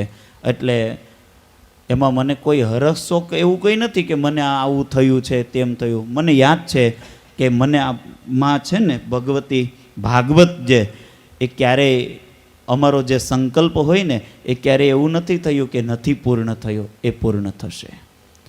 તો હું પૂજ્ય પ્રેમાનંદ બાપુને વિનંતી કરીશ કે પોતે જે બનાવેલા એ પુસ્તિકાઓ છે, જેમાં પ્રાર્થના પોથી છે તેમજ સંધ્યા વંદનાનો ગ્રંથ છે. તો પાર્ષદવર્ય પોપટ ભગતને અર્પણ કરવા માગે છે. આપણે તાળીઓથી એમને પણ વધાવીએ.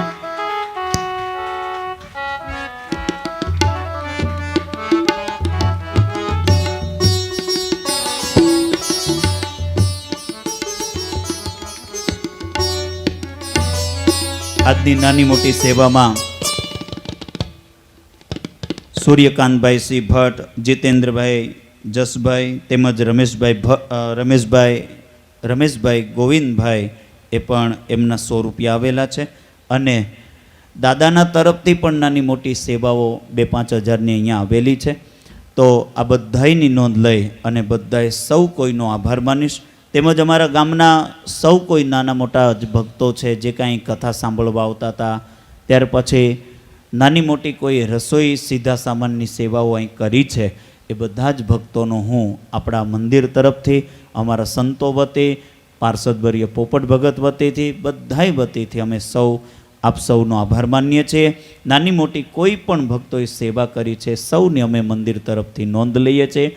તેમજ અમારા બંને છોકરાઓ, જેમાંથી વિશ્વામિત્ર છે, પછી વિજય ભગત છે, એમનો ખૂબ ખૂબ આભાર માનીશ. આ છોકરો ભણે છે વિશ્વામિત્ર, છતાં પણ પોતાની થોડી રજાઓને હિસાબે દાદાને બંને છોકરાઓ અહીં લઈને આવ્યા. અને મેં એમને કીધું હા, કોલેજમાં પણ પોતે ફર્સ્ટ આવ્યો છે. અહીંયા જ્યારે આવ્યો ત્યારે એનું રિઝલ્ટ 2 દી પહેલાં જ આવ્યું છે. અને અહીંયા મેં એને એક આજ્ઞા કરી હતી કે તું અહીંયા કચરા પોતા કરીશ. મેં કચરા પોતા કર્યા છે તો હું અહીંયા સુધી પહોંચ્યો છું બાપુના આશ્રમમાંથી. મેં ત્યાં હાવણો લઈને વાળ્યો છે ખાખરા અડમતિયાના આશ્રમમાં, તો હું અહીંયા સુધી પહોંચ્યો છું. તો તું અહીંયા કરીશ 9 દિવસ તો તને આની માં તને કંઈ પણ કૃપા કરશે તારા પર. મારી પાસે એવી કોઈ કૃપા નથી કે હું તને આશીર્વાદ આપીને આપી દઉં, પણ તું અહીં કર. એટલે એણે શ્રદ્ધા સાથે 9 દિવસ સુધી, એ છોકરો થાયકા પાયકા હોય, નાના મોટા અમારી કામ હોય, રસોઈનું કામ જાતે અમે કરતા હતા, પણ છતાં પણ એક દિવસ પણ એવો નથી કે એણે બાકી રાખ્યું હોય આ મંદિરની કચરા પોતાનું કરવાનું. પણ ભલે ભક્તો, એ પણ માં પોતે જોવે છે અને એનું ફળ પણ એમને પ્રાપ્ત થશે. આયુર્વેદિક જેવું છે. હું કથામાં કહું ને કે જ્યારે તમે કોઈ પણ પ્રાર્થના કરો તો એ આયુર્વેદિક જેવી છે કે તમે લેતા રહ્યો, 6 મહિને એનું રિઝલ્ટ મળે. એમ 4-5 એકાદશી કરો પછી તમને એનું રિઝલ્ટ મળે. 4-5 વખત તમે નોમ રહ્યો ત્યાર પછી એનું રિઝલ્ટ મળે. પહેલી જ નોમે તમને રિઝલ્ટ મળે નહીં. આ પ્રાર્થના પણ એવી છે કે તમને એટલા સમયે, થોડા સમય સુધી એનું રિઝલ્ટ મળતું હોય છે. તો ભક્તો, મને ખૂબ આનંદ થાય કે પૂજ્ય જય દાદાએ આવી કાલી ઘેલી ભાષામાં પણ પોતે ખૂબ, અને હું એક બીજી વાત કરું કે એમણે એક મોટા સાધુને અહીંયા પોતે અને અમારા દાદા અને છેલ્લે હું, બાકી મારા એકથી એ સાધુ આવત નહીં બાપુ. શાંતિપ્રિયદાસજી સ્વામી, શાસ્ત્રી સ્વામી શાંતિપ્રિયદાસજી સ્વામી અહીં આવત નહીં, પણ એમનો ખૂબ આગ્રહ હતો.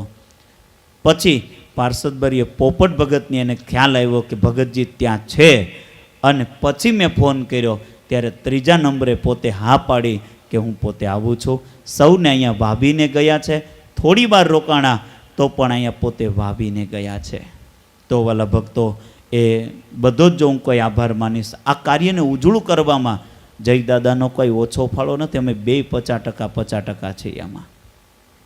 તો એમણે આ પત્રિકાનો ડ્રાફ્ટ, આ બધી તૈયારી પોતે જાતે દોડીને ત્યાં સુરતમાં કરાવી છે.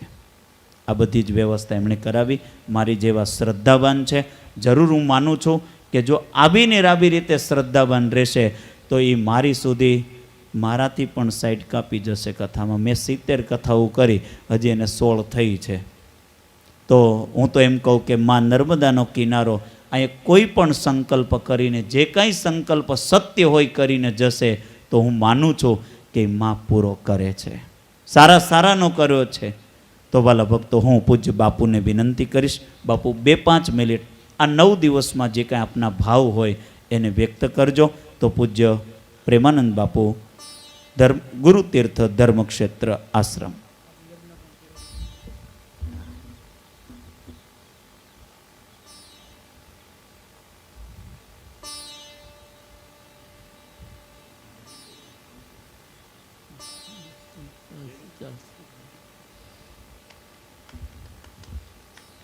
एक घड़ी आधी घड़ी आधी से पुण्यात तुलसी संगत साधकी कटे कोटि अपराध। જીવન તો ખૂબ લાંબુ છે, પણ એમાંથી એક ઘડી પણ તો સત્સંગ થઈ જાય, સંતનો સંગ થઈ જાય, ઈશ્વરનું ભજન થઈ જાય તો જીવન કૃતાર્થ થવાના પાયા લખાઈ જાય. એક ક્ષણ પણ આપણી જ ઈશ્વર તરફ જાય છે તે લખાય છે અને તે વ્યાસ સાથે પછી મળે છે.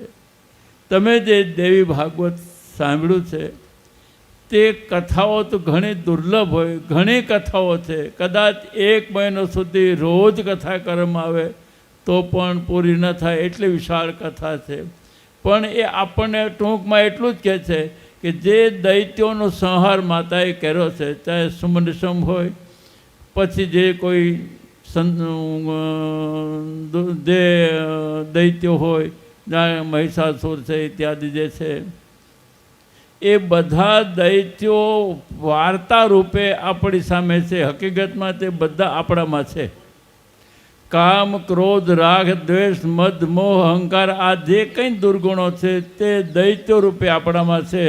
અને આપણે જો ભગવતીના શરણે જઈએ તો આપણામાં જ ભગવતી જાગૃત થાય અને તે દૈત્યોનો સંહાર કરે એટલે ખરેખર આપણામાં સંત વૃત્તિ પ્રગટ થઈ જાય, આત્માનું કલ્યાણ થાય. આત્મદર્શન થવા માટે થઈને આપણે માને શરણે, જેના જે ઇષ્ટ હોય, મા શબ્દ એટલે વાપરું છું કે આજે આ કથા માની હતી, જેનો જે ઇષ્ટ હોય એ ઇષ્ટનું સ્મરણ કરતા રહીએ તો આપણામાં રહેલા જે દૈત્યો આસુરી વૃત્તિ જે છે તે દૂર થાય અને સદવૃત્તિ, ભગવત વૃત્તિ પ્રગટ થાય. આપણું, આપણા સમાજનું, આપણા પરિવારનું, આપણા દેશનું, રાષ્ટ્રનું કલ્યાણ થાય. ઓમ શાંતિ શાંતિ શાંતિ.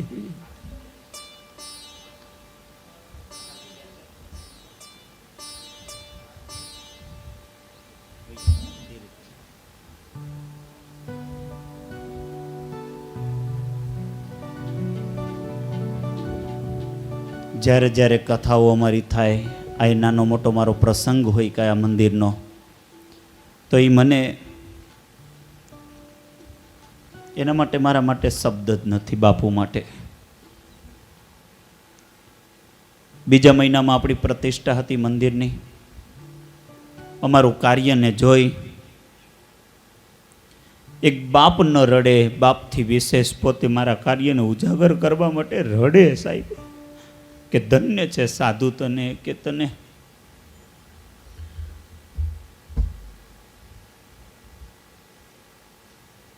તો એ હર કોઈ કાર્યમાં પોતાનું શરીર કામ ન આપે છતાંય પણ પોતે ગાડીની વ્યવસ્થામાં પ્રોબ્લેમ હોય તોય છતાં ટાઈમ ટુ ટાઈમ આવી જાય, વાત કરે મારા વતી, મારા માટે વાત કરે.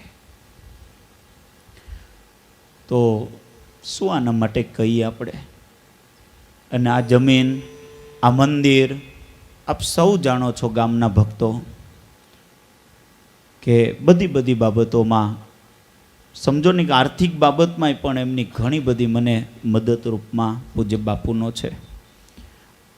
આ ઋણમાંથી મુક્ત ન થવાય, પણ એ તો સમય ક્યારેક કહેશે. તો વાલા ભક્તો, પૂજ્ય બાપુનો આપણને શરૂઆતમાં મંગલિક પ્રવચનનો આશીર્વાદ પ્રાપ્ત થયો, અત્યારે પણ આપણી પૂર્ણાહુતિમાં પ્રાપ્ત થયા. તો હવે કાર્યક્રમમાં આપણે પોથીજીનું પૂજન થયું, વક્તા પૂજન થયું, સંગીતકારોનું પણ આપણે બહુમાન થયું. આપ સૌનો કોઈનો આભાર માન્યો. દિલીપ દાદા, દરેક ભક્તો, દિલીપ દાદા વતી બધા જ ભક્તોને, દિલીપ દાદા છે, પછી ઘણા બધા ભક્તોના મેં આની પહેલાં એકવાર નામ પણ લીધા. દાદાએ પણ અમારું બાળ મંડળ આખું,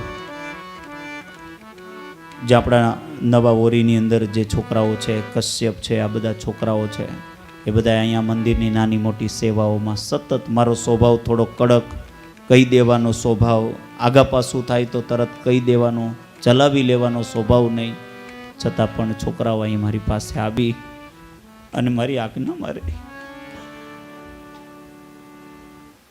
માના કાર્યમાં સૌને બસ પ્રાર્થના કરીશ કે સૌનું સારું થાય એટલું કહી અને આજની આ આપણા સત્કર્મને અહીંયા આપણે સમાપ્તિ નહીં પણ વિરામ આપી દેશું. જય ઘોષની સાથે બોલો સ્વામિનારાયણ ભગવાનની જય, શ્રી ગોપીનાથજી મહારાજની જય.